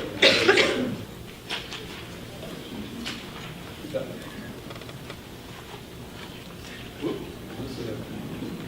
Oh, here we go. Okay. Even to the point where when he released another book, it was strictly about aircraft in 1935. Okay. Now, I find that kind of interesting. So, well, what was happening about that? All right, well, we had a war from 1939 to 1945, and aircraft changed a lot. They turned from the box, the flying hotel of the Farm and Goliath, and through the demands of wartime and the demands of performance, planes became much curvier. The wings started to become not these parallel things. They started to rise up in the air for performance, and that was whether it was the British Spitfire, or the German ME-109, or the American F-4 Corsair. So planes were changing a lot during this time, and aviation was changing too. So what were these guys doing? These are the architects for the Braniff Ops and Operations and Maintenance Base. William Carrera on the left and Charles Luckman on the right. This would have been about this time, these periods. Interestingly, neither one of them seemed to have served in the war, and I'm not sure why that is. They would have been in their early 30s, but neither one of them seemed to have served in the war. What they did do is really interesting. William Carrera moved to Los Angeles and did some architecture, but there wasn't a lot of architecture going on during the war, so he got into the movies. It was Los Angeles. and got into special effects, actually became a producer, and he actually won an Academy Award for special effects in 1943. I didn't believe this when I first read it, but you can look it up. And his name well, this movie, Read the Wild Wind. And this movie was like a big deal. It had Ray Milland, John Wayne, Paulette Goddard, Susan Hayward, Robert Preston, with the star, Raymond Massey. So that's what he was doing during the war, which I think is interesting. Charles Luckman, his former classmate, went the complete opposite direction. He became president of Pepsodent in 1939, the toothpaste company. And he was president of Pepsodent at the age of 30 years old. That's pretty amazing. And he became president of the Lever Brothers shortly thereafter through acquisitions. Okay. All right, so this is actually leading someplace. Charles Luckman, still interested in architecture, but now a corporate nabob in New York City with his former classmate on the West Coast making movies, hired a group of architects called SOM, Skidmore, Owings, and Merrill. You know them here. They practice, the organization, the firm is still in existence, called SOM. It's known around the world. In Dallas, its most recent project is the City Auditorium Performance Hall in the Arts District, a wonderful facility. They did the Chase Tower, also known as Texas Commerce Tower, which was built, a building with a hole in it on the skyline. They did One Main Place in the 70s, a very well-known, highly influential firm. One of their first significant projects was this building. The Lever House on Park Avenue in New York was built in 1952. It's still there. Beautiful building. It's been beautifully restored. And it was really considered one of the very first and one of the very finest early mid-century skyscrapers. And I mean, it really, really is. One of the most innovative in the use of a glass curtain wall, and really became an icon for architects across the way. So Charles Luckman was working with these guys as their client as this building was designed. Okay. Well, they were admirers, SOM were admirers of this guy, Mies van der Rohe. Mies van der Rohe was a German architect. He was a refugee when Hitler came to power, as so many other artists did. He came to the United States, ended up in Illinois. He designed in Chicago, and he designed the Crown Hall in 1956. That's the model at the Illinois Institute of Technology. Now, SOM were big fans of Mies. They were followers of his, very influenced by his work. This was in Illinois. Remember that both Luckman and Carrera went to school in Illinois, not at the Illinois Institute of Technology, but nevertheless, they had roots there. Okay. Well, Mies van der Rohe, Mies is his good friends like me call him, was reinventing or was pursuing another direction in architecture. It was very symmetrical, it was very classical almost, it was very axial in its composition, had a very formal approach to the entrance. And in particular, he was exploring the idea of using steel outside the building to create large, vast open spaces. And very much as an expression. You can see that building under construction here, and you can see those vents, those steel vents above the roof, and you can really see them there. Okay. So, now, not too long, at the same time the Braniff Operations and Maintenance Base opened, this building opened, the Seagram's building, for the Seagram's family, the liquor company, right across the street from the Lever House, also on Park Avenue in 1958, just 6 years later. And Mies was utterly obsessed with expressing the steel part of the building. And this little detail on the left is an indication of that. He could not expose the steel for fire reasons. Steel does not do well when it's exposed to flame, unless it's encased in concrete, which you can see there. But he actually put metal elements on the outside of the building to make it look like it was made of steel. He really wanted to express this as a steel building. Okay. So, now we're going to jump back 20 years. In 1938, Tempelhof Airport, the new Tempelhof Airport in Berlin opened. This was not by Albert Speer, Hitler's architect. It was by Ernst Sagebiel. I don't know anything about him, except he designed this. But he did this amazing terminal building for Berlin. This was intended to design as the gateway to Europe. This was going to really be part of the new Europe. It was 1.2 kilometers long. I mean, it's an incredible building. But what's amazing about this building is the planes, rather than have gates or anything, the planes actually go up underneath the roof. You actually go under the roof, under this space. And in 2001, it's no longer an active airport. The building still exists. And it survived the war. It was not heavily damaged in the war, miraculously. It's not like it was the first thing to be bombed. But it was not. And I actually, in 2001, had the pleasure of taking a flight into this airport, and the plane literally taxied under this roof, and you got out, and you were out of the weather. It was pretty great. It was pretty cool. And here's a photograph of it post-war, and it's hard to see, but that airplane in the front right says U.S. Air Force on it. So, you know, we were there as part of the occupation. And, you know, I think that any building of this significance had to have been, young architects would have been aware of this, and this idea of driving into the building. Okay, let's go back for you. Here we are at the operations and maintenance base. See the planes driving up under the building? I can't swear there's a connection there, but I like to think there is.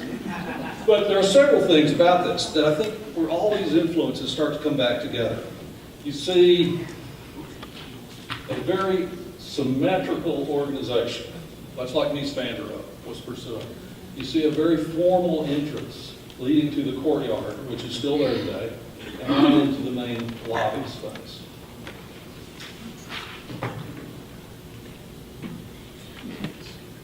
You see the use of steel outside the building, similar to what Mies was starting to explore at Crown Hall at IIT, using the steel outside the building to support vast spaces as one of the main architectural gestures of the building.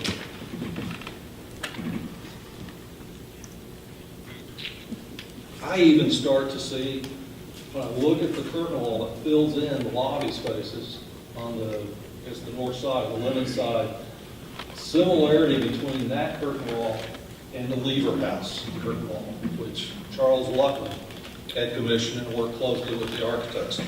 And of course, when one is standing below the hangar of the operations and maintenance space, to me, it recalls very much the Tempelhof Airport and that grand experience. And I've never, at least I don't recall, ever seen an airplane under here, but I've seen plenty of photographs that remind me very much of the views of the airplanes underneath there. I have walked around the operations and maintenance space quite a bit, and you'll remember that little detail in the upper right. This detail from Seagram's building. There was an obsessiveness with detail, an obsessiveness with exposing the steel, showing what the building was made of. And this shot, these two shots, are on the roof of the maintenance and operations maintenance base, where they will never be seen from the street. Maybe if you're flying over, you could glimpse these things. But there's that same detail of the exposed vents, but they're little tiny vents at this point, coming down to the roof, exposed, where no one can see them, but that same obsession with detail, and obsession and commitment to an idea. So when I look at the operations maintenance building, I see all these influences coming together. The exoskeleton, the exposed steel, the elegant curtain wall, the axial symmetry, the vast hangars as a major architectural expression. And I think that these two guys, Ferrer and Luckman, came together in California in the early 50s, formed their firm, and they collaborated for about 10 years before their firm fell apart. And the Operations Center is one of the best examples of their work. It's where they really came together and explained so much of how the Operations Center came to be. Now, they kept going. They didn't quit. same firm designed the theme building, one of the last buildings at LAX. And it's still there, and it's in beautiful shape. These little buildings in the foreground are not there, but they're really cool. I want to learn more about them, having prepped for this. But this shows it under construction. You know, a lot of the same ideas, the great structural expression, you know, the great influence from aviation is still showing up here. Although, I think they're starting to look to the space age. And, well, the space age is looking to them. If you look at the Jetsons, there's the theme building on top of the SkyPad apartments. I don't know who's influencing who here. But this was one of the last buildings done together. They parted before this building was complete. The firm broke up before that. And they both went on interesting careers. Now, okay, this is one of my last images. This is a TWA building, another sadly defunct airline. This is at JFK Airport. It was designed by Eros Saarinen. When I went past the Braniff Operations Maintenance Base building many years later, not taking my father to work, but as a young architecture student or a young architect, I would still go by the building. It was still brand at the time. And I still liked the building, but I would confess that I thought, I saw the shape, I saw the wings going up, and I really thought it was kind of an industrial imitation of the TWA terminal, which was built in 1962. It has the same soaring flight. This was much more trying to look like a bird about to take off the eagle. But it wasn't. It was the other way around. The ops building preceded us by 4 years. Yeah, I think that's interesting. This building has been threatened for many years, this building. So it and Braniff Operations Maintenance Base are two of the largest airport structures in the United States, really in the world, that are really, we hope their futures are bright. They look fairly positive now.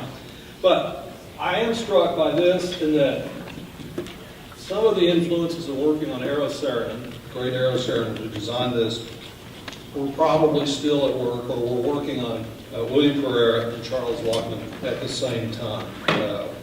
So when I look at the Braniff Operations and Maintenance Base today, I really have come to believe, also through preparing for this talk, that it is the epitome of collaboration of two talented, fairly young architects in the early 40s who were clearly attuned to and very creatively interpreting the culture, the technology, and the spirit of the time that they lived in. And from that point alone, from that standpoint alone, this building has become even more important to me, and I think it stands even more important in the history of architecture and it's going to face it out. And we should keep it around for another 50 years.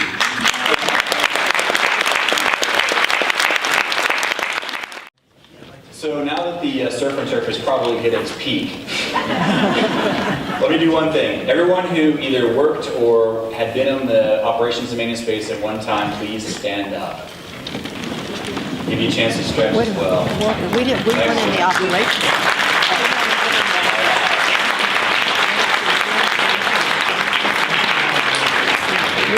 Thank you, appreciate that.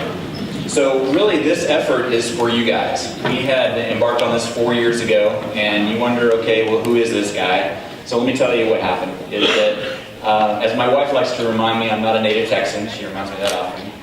But I got here as soon as I could. I got here when I was 4.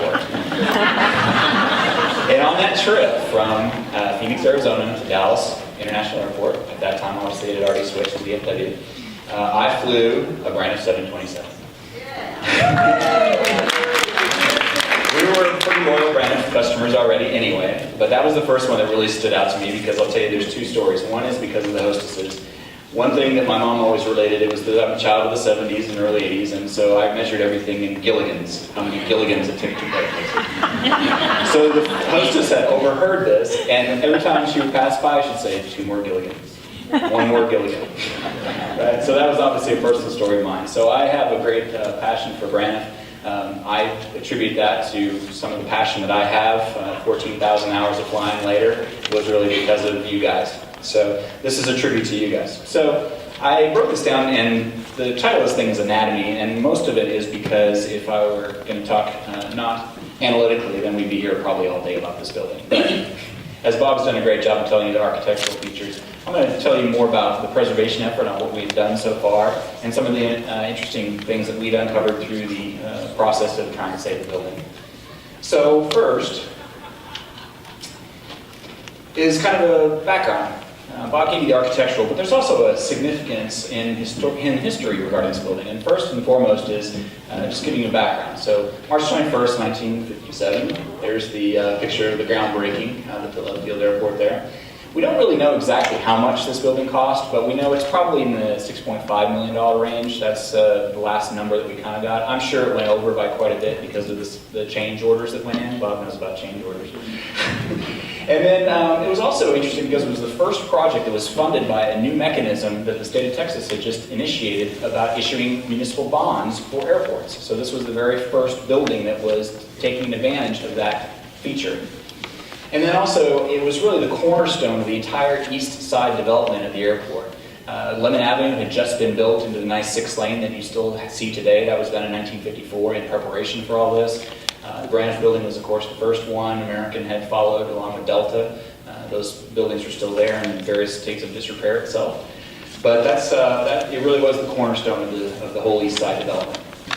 So there were a lot of firsts associated with this, and this is a good picture of the skeletal structure. So Bob talked about how the skeletal structure and how much steel they used and everything. It was really the first building to use human engineering. And what we mean by that in architecture is basically human engineering is the use of space and humans in one space, in one area. And so it used vertical and horizontal. So there were a lot of elevator systems that some of you probably are more familiar with, but it was interconnected among the floors. It also held the first computerized reservation system. American always claims to have the first one in New York, but that's actually not true. The teleregister system for Braniff was in fact the first dedicated airline reservation system. They also held the first full motion simulator, the 707, it would be the south side of the building. And then the first air conditioning in all the work areas. As a family, obviously you know this, but really it was about being a family, and having comfortable workers in the bottom was a fairly new concept in 1958. And before that, air conditioning was a luxury. And so Braniff really made sure that was integrated into the design features of this building. It also had the largest stores in the world at the time for an airline. So that whole north annex that was original in 1958 and then added on to shortly thereafter made it the largest in the world on that side. It also had the largest hangar doors in the south. Bob showed you a picture. It's 420 feet of expansive space with only 2 structural pillars on that. It was quite remarkable and still is from an architectural standpoint. They also had the first robotic tractor. There was apparently not that I saw, but there was a line in the stores that actually the little robotic tractor followed. So it was very much a precursor to some of the automation that we see in some of the high-tech warehouses today. And then it was the first airline to own their own test cell in the basement with the big thick doors that are still in place there. And obviously us geeks call it a dynamometer. The building dedication was October 7, 1958. It had a nice luncheon. It was attended by all the city monkey mucks during that. And then in January 1959, which was very innovative at the time as well, is they held an open house. And so I know the families got to go a little bit before that, but this was a publicly available open house in January 1959. And during that time, 15,000 people walked through the building. It's pretty significant. So let me tell you about the journey. As David alluded to, this building was in serious trouble. And I had just moved back from New York in 2008 and saw its disrepair. It had been empty, which we'll go through in a second, but it had been empty for a while, and realized that somebody needed to step up. So I got back from New York and really jumped in on this one. So December 2003, after obviously the Braniff bankruptcy, it spun off into Dow Ford Aviation. Many of you already know that. And in 2003, Singapore Aero vacated the building. They basically told all the employees to go home. And so even up until 2 years ago, there was still coffee cups on the desk. It was a very abrupt transfer of ownership. So they exited the building in 2003, and there's been no tenants ever since. So in November 2010, we started initial discussions with the Department of Aviation to try and figure out a plan to actively redevelop. Flying Crown Land Group, the plug for Flying Crown is, that's what we do. We go in and try and rehabilitate aviation property. Nothing obviously this large so far, but we've done some other projects as well. In fact, one that Bob mentioned, the Corsair, he showed a picture of a Corsair in Bridgeport, Connecticut, where the Corsairs were manufactured. We have recently redone a nice hangar there, so we have a good track record for preservation. So we talked to the city in November 2010. We didn't really make a lot of progress, kind of didn't find out really what they wanted. In January 2011, we said, okay, this is a project, got the board to approve it, moving forward. So that was the first real dedication of resources to it. Then, in September 2011, we were ready. We had a plan together and went to the city in September and tried to pitch it. And it was really adaptive reuse. You can see from the rendering, this was an early rendering, but really rehabilitating the interior spaces and restoring them into a modern context. And then in 2011, after that, we had a follow-up meeting. We were very encouraged at that point. Didn't really go much from there. In 2012, then, after this lapse in time, we realized we weren't going anyplace, so we went ahead and decided to do an unsolicited bid, hoping that the city would recognize that and move the project forward. Then in June now, we get still no formal response from our bid. And in October is the first report, and I put this in bold because it's a milestone for us. A report was issued on building status, and the city's contention was that it was so environmentally hazardous that it had to come down. Any of you who worked in aviation know that every building in aviation is a hazardous site. So there was nothing in this building that was anything worse than any place else in the country. And one of the other things too is the brilliance of Luckman and Pierre Luckman is that from an asbestos standpoint, that was a major construction component at this point, material. And there is no asbestos that was used in this project. It was only in the mastic that was attaching a lot of the tile to the floor. They used completely different fire suppression material. So that was very innovative for its time. So again, when you talk about a building this age, you typically talk about asbestos, and that was completely void in this case. So November 2012, all of a sudden, no warning, an agenda item pops up, and as David told you, it was to put a car dealership there. It was to bulldoze the building and to basically put a car dealer on the front side and put a few hangars on the back side, and this legacy would be gone. Well, we had already been in action before that. But up until that point, we really didn't know the extent of the fight that we had ahead of us. And what happened in October of 2012 was the city went on record. And basically, that's what they said. But I want you to, there's really just one key area here. The effort would go nowhere to save the building. Well, here we are, 2 years later, it's still there, it's not going anywhere.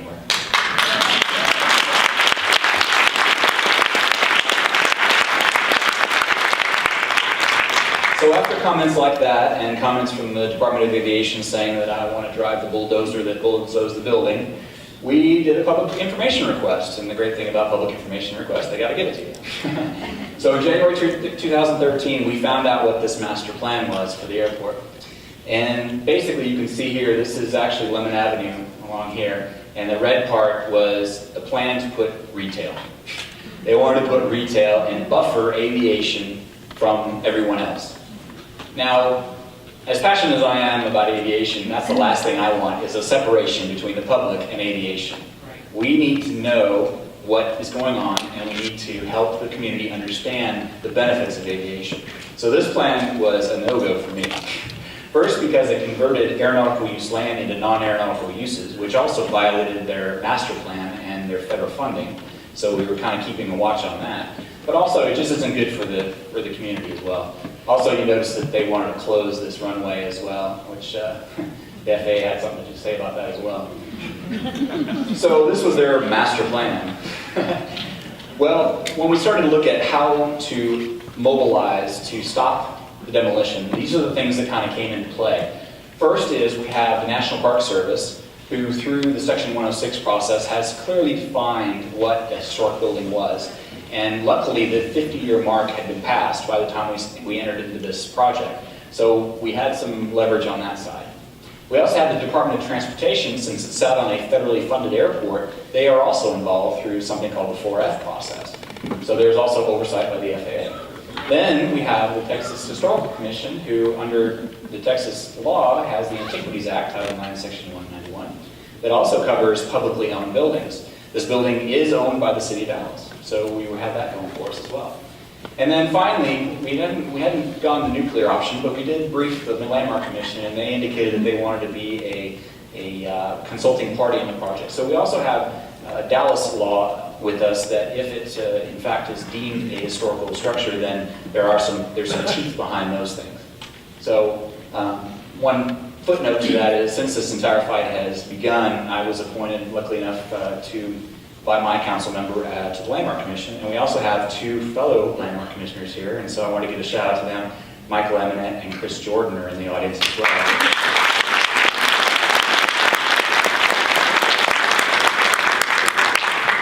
So how does this process work? So what has started is that prior to the October and November surprise, basically I call it, we had already applied or made application to the State Historic Preservation Officer, that's the SHPO we call that, and that is basically part of the Texas Historical Commission. We had already made application to identify the airport, the OMB as a historic landmark on the federal level. That's the first step.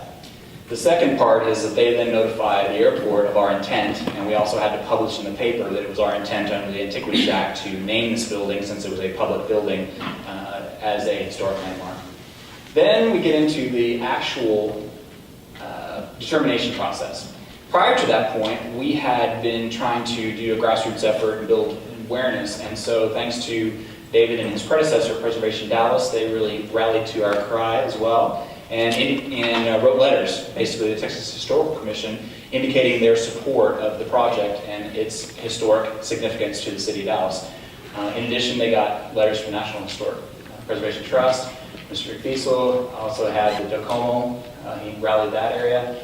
Ben, of course, Dallas Preservation Group, Preservation Texas, and then the Landmark Commission. So these all provided letters of significance to the process, which was really quite helpful. So the determination process, well, after the city ordinance or the city council had heard about this car dealer, the FAA and the Texas Historical Commission went to visit the site and walked through the building and basically gathered data on how they were going to make their decision. They came back, the FAA came back a couple of weeks later and said that we don't see any adverse effect of tearing down the building. Well, okay, right? So that is basically, that was kind of where I did already, but FAA shares no, so we're here at February 2013. We were obviously disappointed by that, but we knew that that wasn't the end of the process. The Texas Historical Commission had not weighed in yet, and they went ahead and did, and they determined that it was eligible.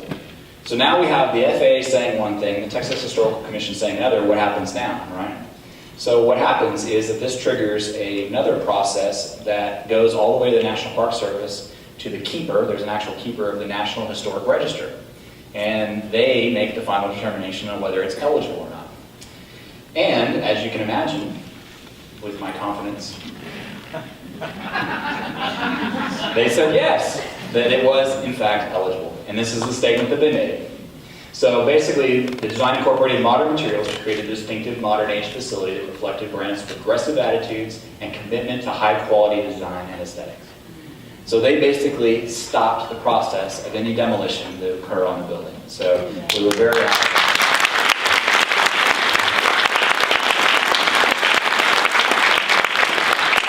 So that was May of 2013. What are we doing now? Well, really, what's going on now is that the City of Dallas had to do an environmental assessment process. And this process started in July of 2014. And they recommended 3 options for the building. One is no action, meaning that they just continue to let it sit there and decay. Second is demolition, remediation, and redevelopment of the site, which we already know isn't really an option, but they're going to still try and sneak that one in. And then the third is remediation, rehabilitation, and adaptive reuse of the site, which is, in fact, their proposed action, right? Which is our plan, which is great. They finally adopted our plan, for better or for worse. So that's where it's at. In August, the consulting parties were provided an opportunity to make a comment on that. Obviously, we all came back with remediation, rehabilitation, and adaptive reuse. So what does that plan actually look like? So this is a site plan that was done by a great group of architects, Goodfold and Farrell, who have done a lot of historic work as well. And they redesigned the site for us into something that is, for all intents and purposes, a compromise. Originally, we were going in just doing a remodification and rehabilitation of the Braniff operations maintenance space, but they wanted some adaptive reuse and broadening of the tax base. So the compromise is now is this line here where this is aviation all to the west, and there's mixed use, we call it, to the east. And really the centerpiece is still the operations and maintenance space. There are clear lines of sight from Lemon Avenue all the way in. Nothing's going to be put in front of that area. We are going to convert, this was the old Legends garage, which unfortunately was put up. We would rather it had not been, but it's there, so we have to use it pretty much. That's a 6-story structure. What our plan is we're going to actually turn the front half of that building into retail or restaurant. Our preference would be restaurant, doing kind of a chef concept, chef owner concept. And then another bump out here as well for another area with a little patio. This is all green space, pervious concrete, all LEED Platinum certified elements. And then on this side, we have a new commercial office tower that will be modeled after Lever House, which is obviously another Charles Luckman project in New York. And a 6-story project that'll be a commercial office tower, and then a little bit more restaurant and retail here for balance, only on the first floor. The south wing, basically the south annex, we call it, we are going to demo half of that and make an underground parking structure underneath there. And then, obviously, with Class A space you have to have in Texas, you have to have underground parking. In the center, the hangar space will remain untouched, basically, just cleaned up. And then in the center section, we've got some neat plans to have the 3rd floor dedicated to a nonprofit incubator. The 2nd floor is all public use space. A quick comment, too, is that the around 1987, the observation deck was enclosed. We are going to reopen the observation deck. Then on the 2nd floor, we call that kind of the public space, and we expect aviation showrooms to go in there, and then we're also going to put a large meeting area in the back space area here that can easily hold 1,000 people for an event and or aviation conferences. And then on the north annex here, where the stores used to be, we're going to restore that. On the bump out, where the hot shops was, we're going to probably put some conference rooms and the cafeteria, another cafeteria, not quite the size of the old hot shops, but very similar. On this side, we're going to have a library and museum that will be, Ben will actually be the curator of that facility, and so it's going to have some really good stuff in there. And the Legends terminal, that you know that the gates were destroyed, those are already gone, but the old building that Legends was in that constructed that, quite frankly, damaged that wall of the north annex will be demolished. We don't want it. It doesn't fit. So that's going away. So that gives you kind of a sense of that. The bottom floor will still be all dedicated to aviation. It'll be office space and stuff like that. We have gone as far, and I should have mentioned this before, but notice the Bluebird of Happiness. That's actually going to be painted on the roof. So it'll be a permanent homage.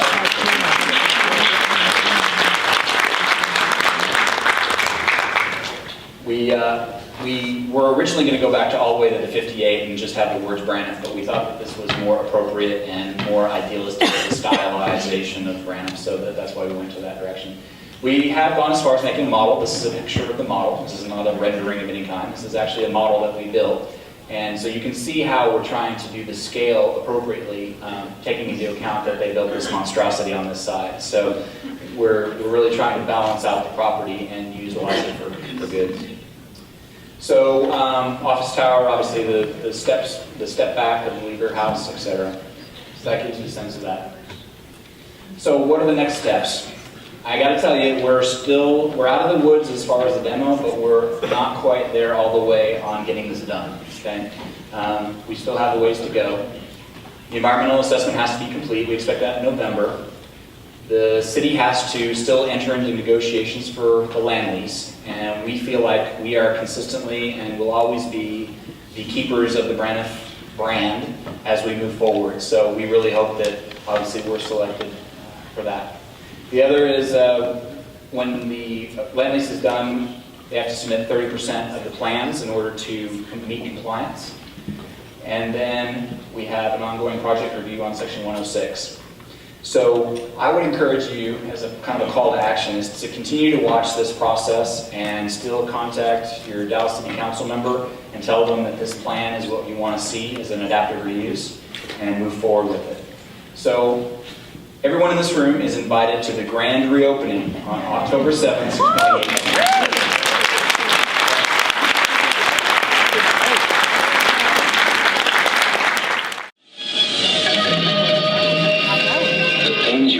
To see won't look familiar because they haven't happened yet. The supersonic jet will change everything you know about flying. You arrive at the jet port in a train that's almost as fast as some of the planes flying now. Robot porters clear your luggage for customs automatically. Please place your identifiers and numbers. You don't have to carry a passport because a friendly computer already knows more about you than you do. To get to your jet, you travel through a pneumatic glass tube.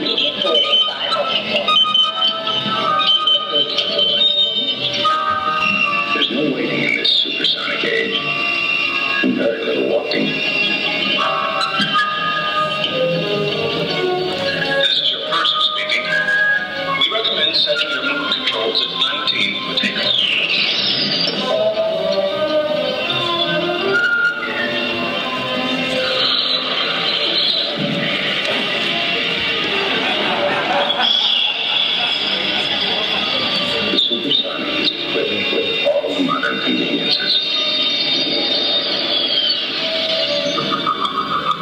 An electronic valet to clean and press your clothing. Video phone to keep you in touch with home. Almost a diva. There's even something new for a headache. And when you're hungry, you don't have to push a hostess around. Just a button.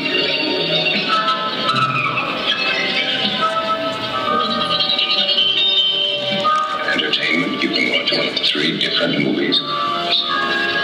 Or all 3 at one time. This supersonic flight was arranged by Braniff International to show you what our future is going to be like.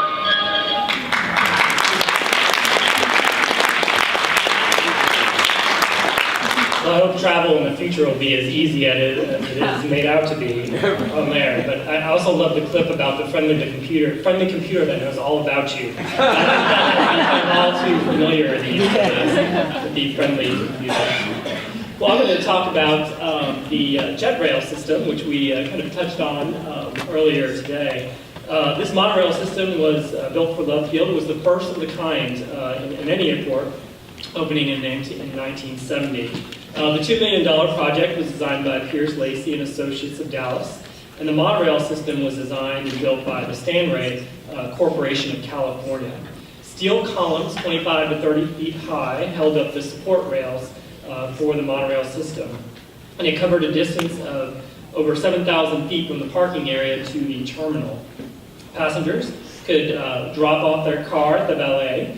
Luggage would be removed from their vehicle for transportation to the terminal. Then the passengers could board the cars, which held 10 people with hand luggage, and they were whisked to the terminal in approximately 3 minutes, a quick trip, about a speed of 15 miles per hour. The cars were also heated and cooled and painted in the matching Braniff colors. There was even a separate car just for checked luggage. Unfortunately, after Braniff moved to DFW, the system was dismantled. Now we have a great video that shows how this works.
amazing, innovative for that time to have such a way to get from the parking lot to the terminal. How many of y'all took the jet rail? All right. Do y'all remember it is like that? Yes. That's great. That's great. Well, the next building that I want to talk about is the Hostess College, which I'm sure many of y'all were a part of. Who stayed at the Hostess College? Or trained at the Hostess College, I guess I should say. Yes. The Hostess College was completed in 1967. It was dedicated on January 5th, 1968. Of course, it's located at the corner of Wycliffe and North Dallas Tollway, which was just being completed at that time. So that was a brand new roadway. It was also designed by Pierce Lacey and Associates of Dallas. The 5-story, 63,000 square foot facility was the first training facility of its kind to include all of the amenities in one location.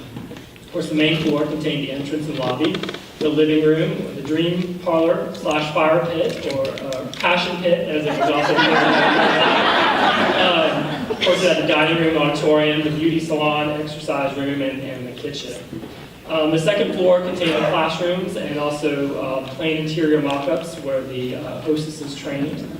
And then the floors 3 through 5 above that were the living quarters, and they were designed to handle 3 to 4 ladies per room. Each room featured a wall of closets, private baths, separate dressing area, and then also a balcony, access to the balcony on the exterior of the building. The college could host 142 ladies at one time for training. The interior was designed by Chuck Axe, Braniff International Design and Art Consultant. Interior furnishings and fittings included those by Alexander Gerard and Herman Miller. Artwork also came from many of the South American countries where Braniff flew. And the facility closed when Braniff Place opened, and then the building was later converted into a retirement facility. And now it's actually vacant with a new developer, property owner, that's unsure about what he's going to do with this property. So we hope that it will be preserved in the future. It looks a lot like I did. They changed it very much. The original? It looks just about the same. My Lord. Have mercy. How are you? I'm still alive and well. I think we flew at the best time of the era. In the early 60s was the best time for the airline industry, I think. And the memories that I have, all of them were so good, truly. But one of the worst ones that I had was on the 747 in the belly. You had to go down there and get the food. And that was my first experience with getting claustrophobia. Oh, I flew for 35 years. And I flew till the bankruptcy, which was in 82. I started in 52, and the bankruptcy was in 82. See, I guess about 23, 24 years, something like that. It was a great time. Everybody really enjoyed it, and I got to fly internationally because I was a French speaker. So they wanted foreign speakers on board. So I lucked out and got to do that. The walls, I remember the walls exactly the same, sort of that ruddy concrete look, and lots of windows, the swimming pool out there in the front, and the front desk was there. But boy, I remember that fire pit. It's almost like a sorority, and so we grew up together. We were so young. Well, a lot of us were so young. And then you had to retire at 32, when you could not be married, could not have children, so it was all good.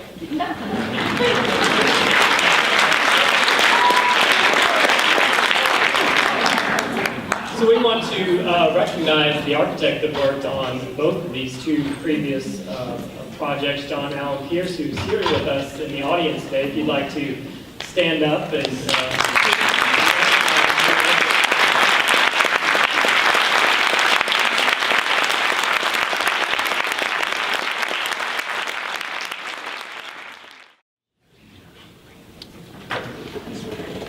set your mood control to 19. I don't get any video. That video was actually from a story we did in the Dallas Morning News on on the Hostess College, which I encourage you to go back and look at because it does include some wonderful oral history material that's fantastic. We talked about oral history today.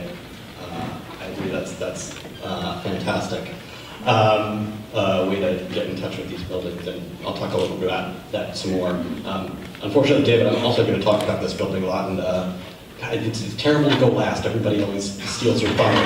So there's nothing left, everybody, but I'm going to do my best. And in a way, this is a great story about women in Dallas. And women in Dallas get kind of a bad rap, especially women in Dallas from the 60s.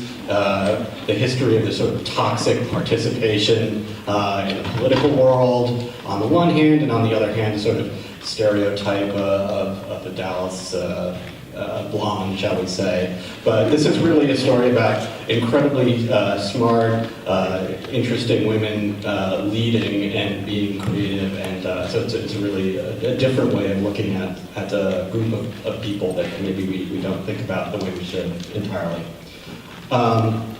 So my interest in Braniff really started after I came to Dallas about a year ago to be the architecture critic, and one of the first things people started telling me was what's going to happen with the OMB at Love Field, what's going to happen, what is this building? So of course I was intrigued, and it's such good news that we've heard today, and I wrote a little bit about that as I've been, over the last year, been tracking it. And of course I was immediately interested in this building, both because it's extraordinary on its own rights, but I'd come to it actually can add a little bit of dimension to Bob's talk about Pereira and Luckman, which is that I'd come to it and I was really interested because I'd just been writing a lot about the Seagram building in New York.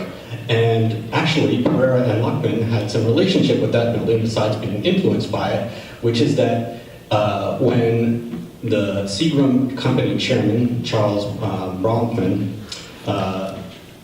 Samuel Bronfman, excuse me, was starting to look to build a skyscraper, who did he turn to but Pereira and Luckman? And they made the first design for the Seagram building. And it was so bad that Samuel Bronfman's daughter, who was living in Paris, found out about the plans, read about it in the paper, and she wrote him a letter. The letter started this way: no, no, no, no, no, no, 6 times.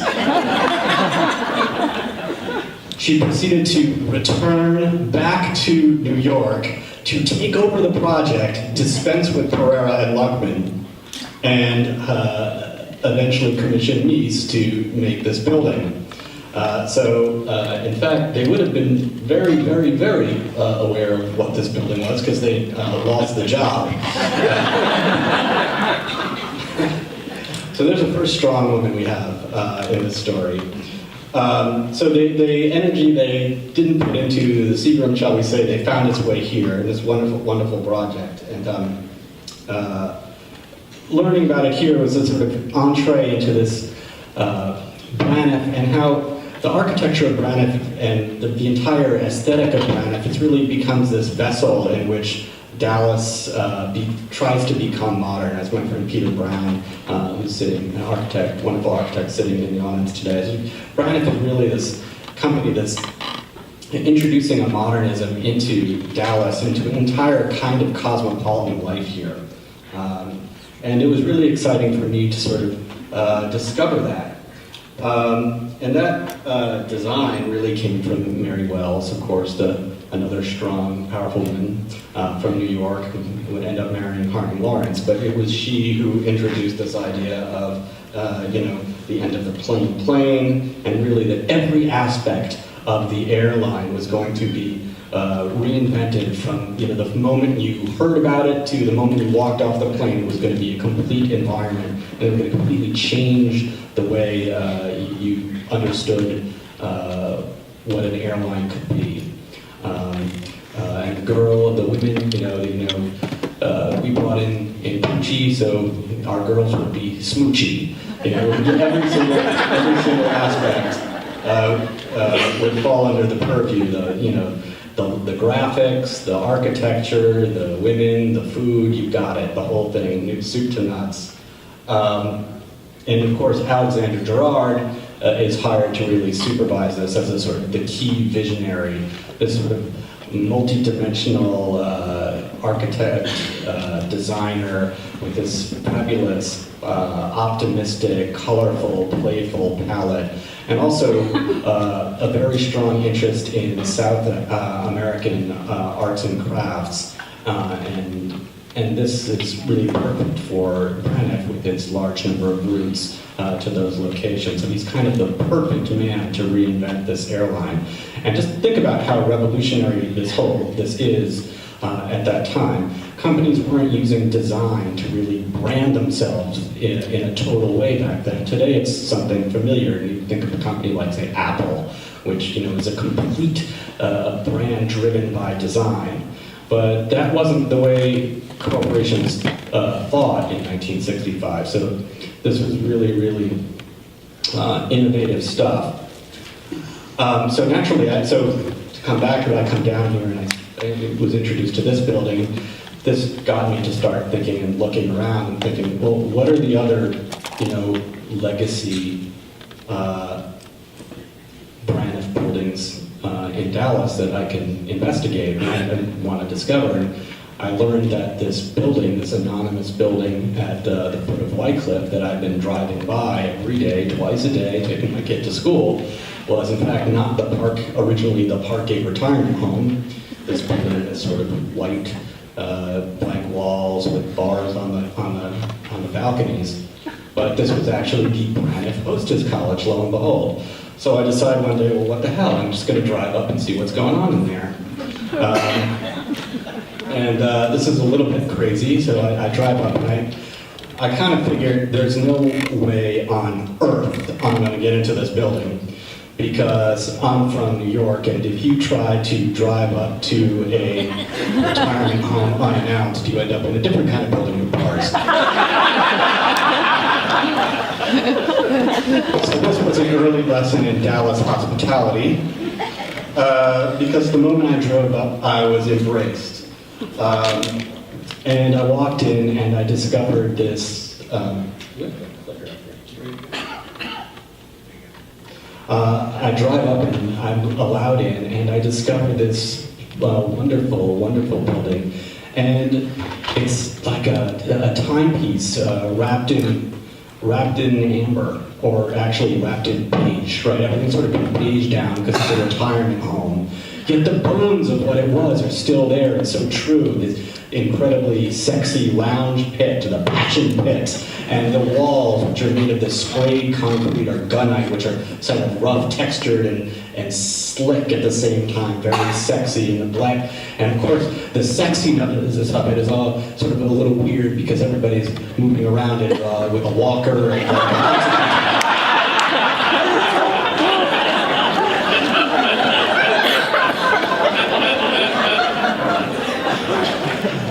you can kind of get a picture of what it was.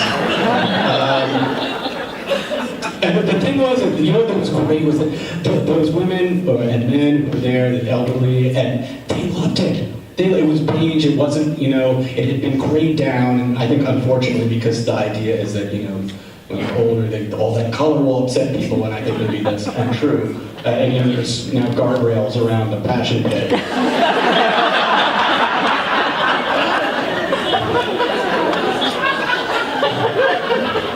They all loved the place. I started talking to the people who lived there, and they loved it. They loved it. And to me, that's what makes writing about architecture special. It's just sort of, and when you found some place that's wonderful, when it's innovative and interesting in terms of form, but it's also creating interesting relationships between to the people who use it every day, and it becomes beloved and part of their own personal histories. And then, of course, the history of this building was so special. And that day, I was referred to the Clip Bees, women who could tell me about their experiences in this building.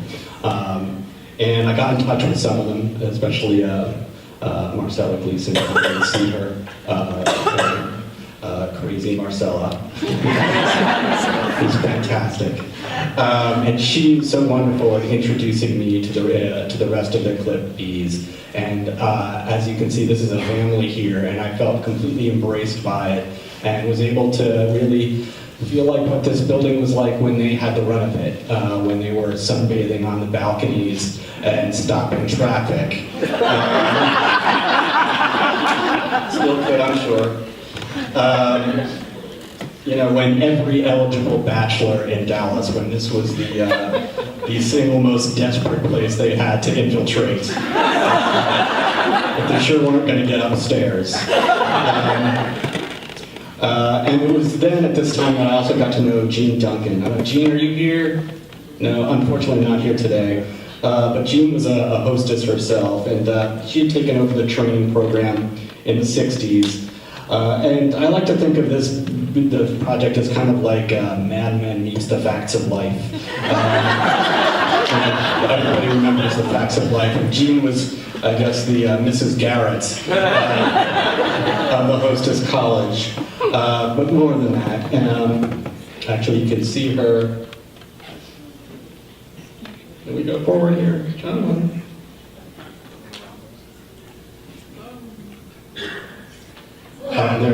There you are.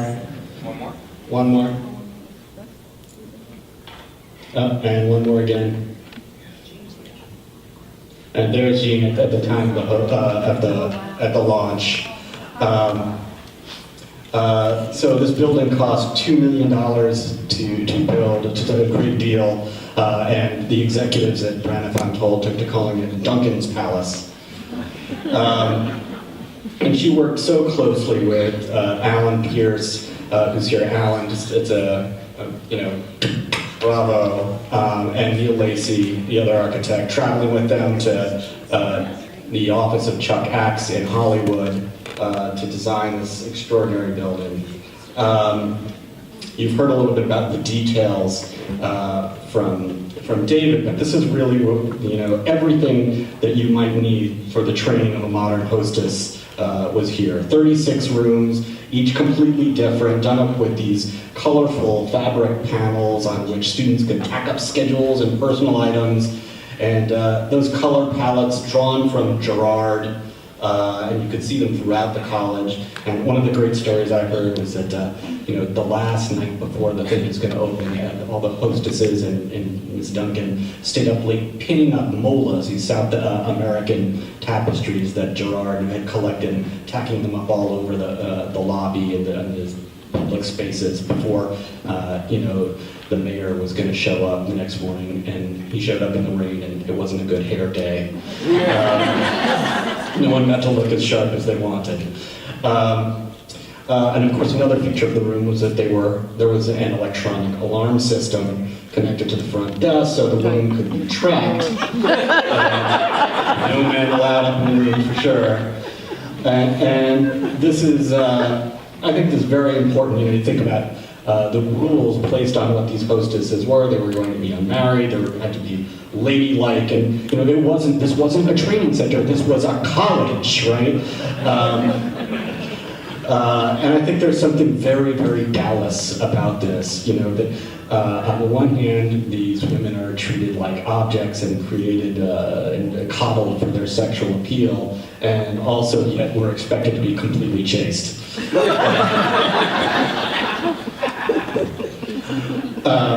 And the building was designed to tailor to create, this perfect Dallas hostess. Women molded in Braniff's image, shall we say.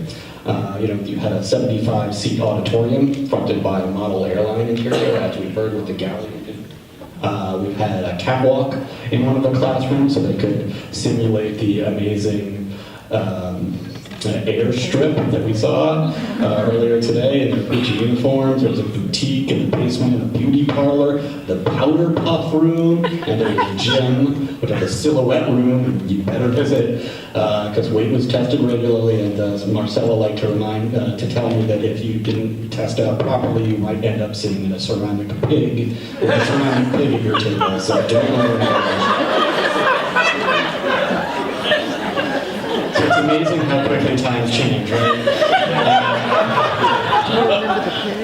Well, they changed very, very, very quickly for the college. Men arrived in 1973, and then just incredible. It's owned by Ben, I believe in 1976, but they stopped using it they moved here in 1978. Braniff wants to consolidate all of its training at one facility. So just think about it. This amazing facility, so much energy and care had gone into it. Less than 10 years is its active life. It's just amazing. And it sold, Braniff sold it to a company called Dresser Industries, an oil services company. And reading about this conversions can be slightly hilarious in a not entirely politically correct way. The oil services company turned it into a training center of their own. So tailored to its current client, but eventually that client disappears. Buildings have a habit of surviving their clients, and then maybe you're left with a building that's sort of idiosyncratic, and how do you adapt it? What do you do? And it can be really challenging. There aren't always easy answers. And so we come to this building today, as we've discussed, as many of you know. Parkgate was sold. The residents who were in there moved out of the place they loved. It's kind of sad. And it's waiting for a new home, a new use, and we don't know what it's going to be. And, we can hope that it finds something that respects this amazing heritage that you've given it, and something that respects the past and is also forward-thinking in the way that all of Braniff design has been in its prime. It was so thinking about tomorrow and a way to build a more cosmopolitan, better future for Dallas. So I guess there's opportunity there, and it's just a pleasure to be here with all of you and to be a part on the edge, on the periphery, watching this amazing family that you've built. So thank you very much.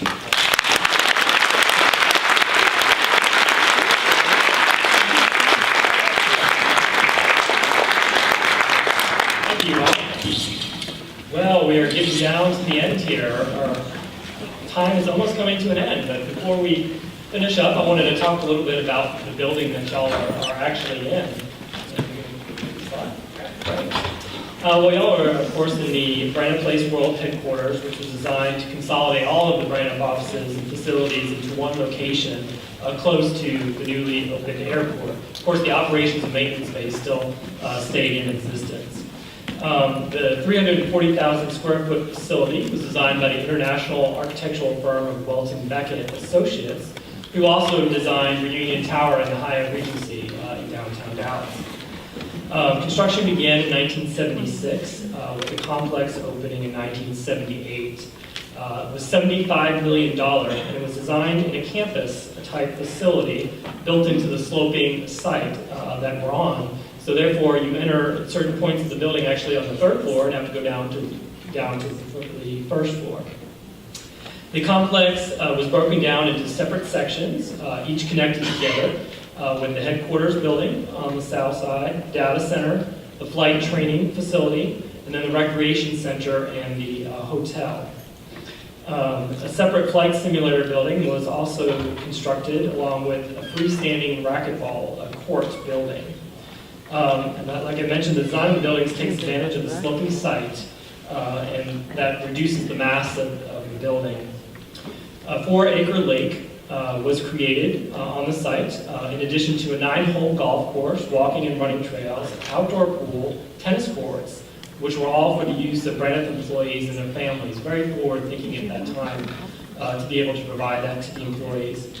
Cafeteria was open 24 hours a day, and the hotel accommodated not only those in training, but flight crews as well as on layover, when they were on layover, when room was available. The interiors were designed by Morris Aubrey Architects and featured stark white walls with dark blue carpet, and then bold bands of color that ran throughout the different spaces, each denoting a different area of the building. The cafeteria, of course, was the central meeting space of the building and featured these wonderful brightly colored sailcloths that hung from the ceiling to draw your eye upward into the two-story space, which overlooked Lake Braniff, of course, where we had lunch today. The president, Harding Lawrence, even had his own apartment on the third floor in the executive area of the building, complete with a fireplace, outdoor pool, and a sun deck. Even though it sounds opulent, it was decorated very simply with modern furniture and artwork from Lawrence's personal collection. Of course, the apartment is no longer there, and it's now been converted into a conference room, and the pool and fireplace have also been removed, and then the sun deck has been enclosed. After Braniff ceased operations in 1982, the building was marketed for lease, and now Dex Media is the current tenant for the space. So as you can see, it was a wonderful, masterful building. Of course, we're in the original auditorium, which hasn't changed a whole lot. Just about some new carpet on the floor, but the walls are still that original dark blue color as envisioned by the interior architects.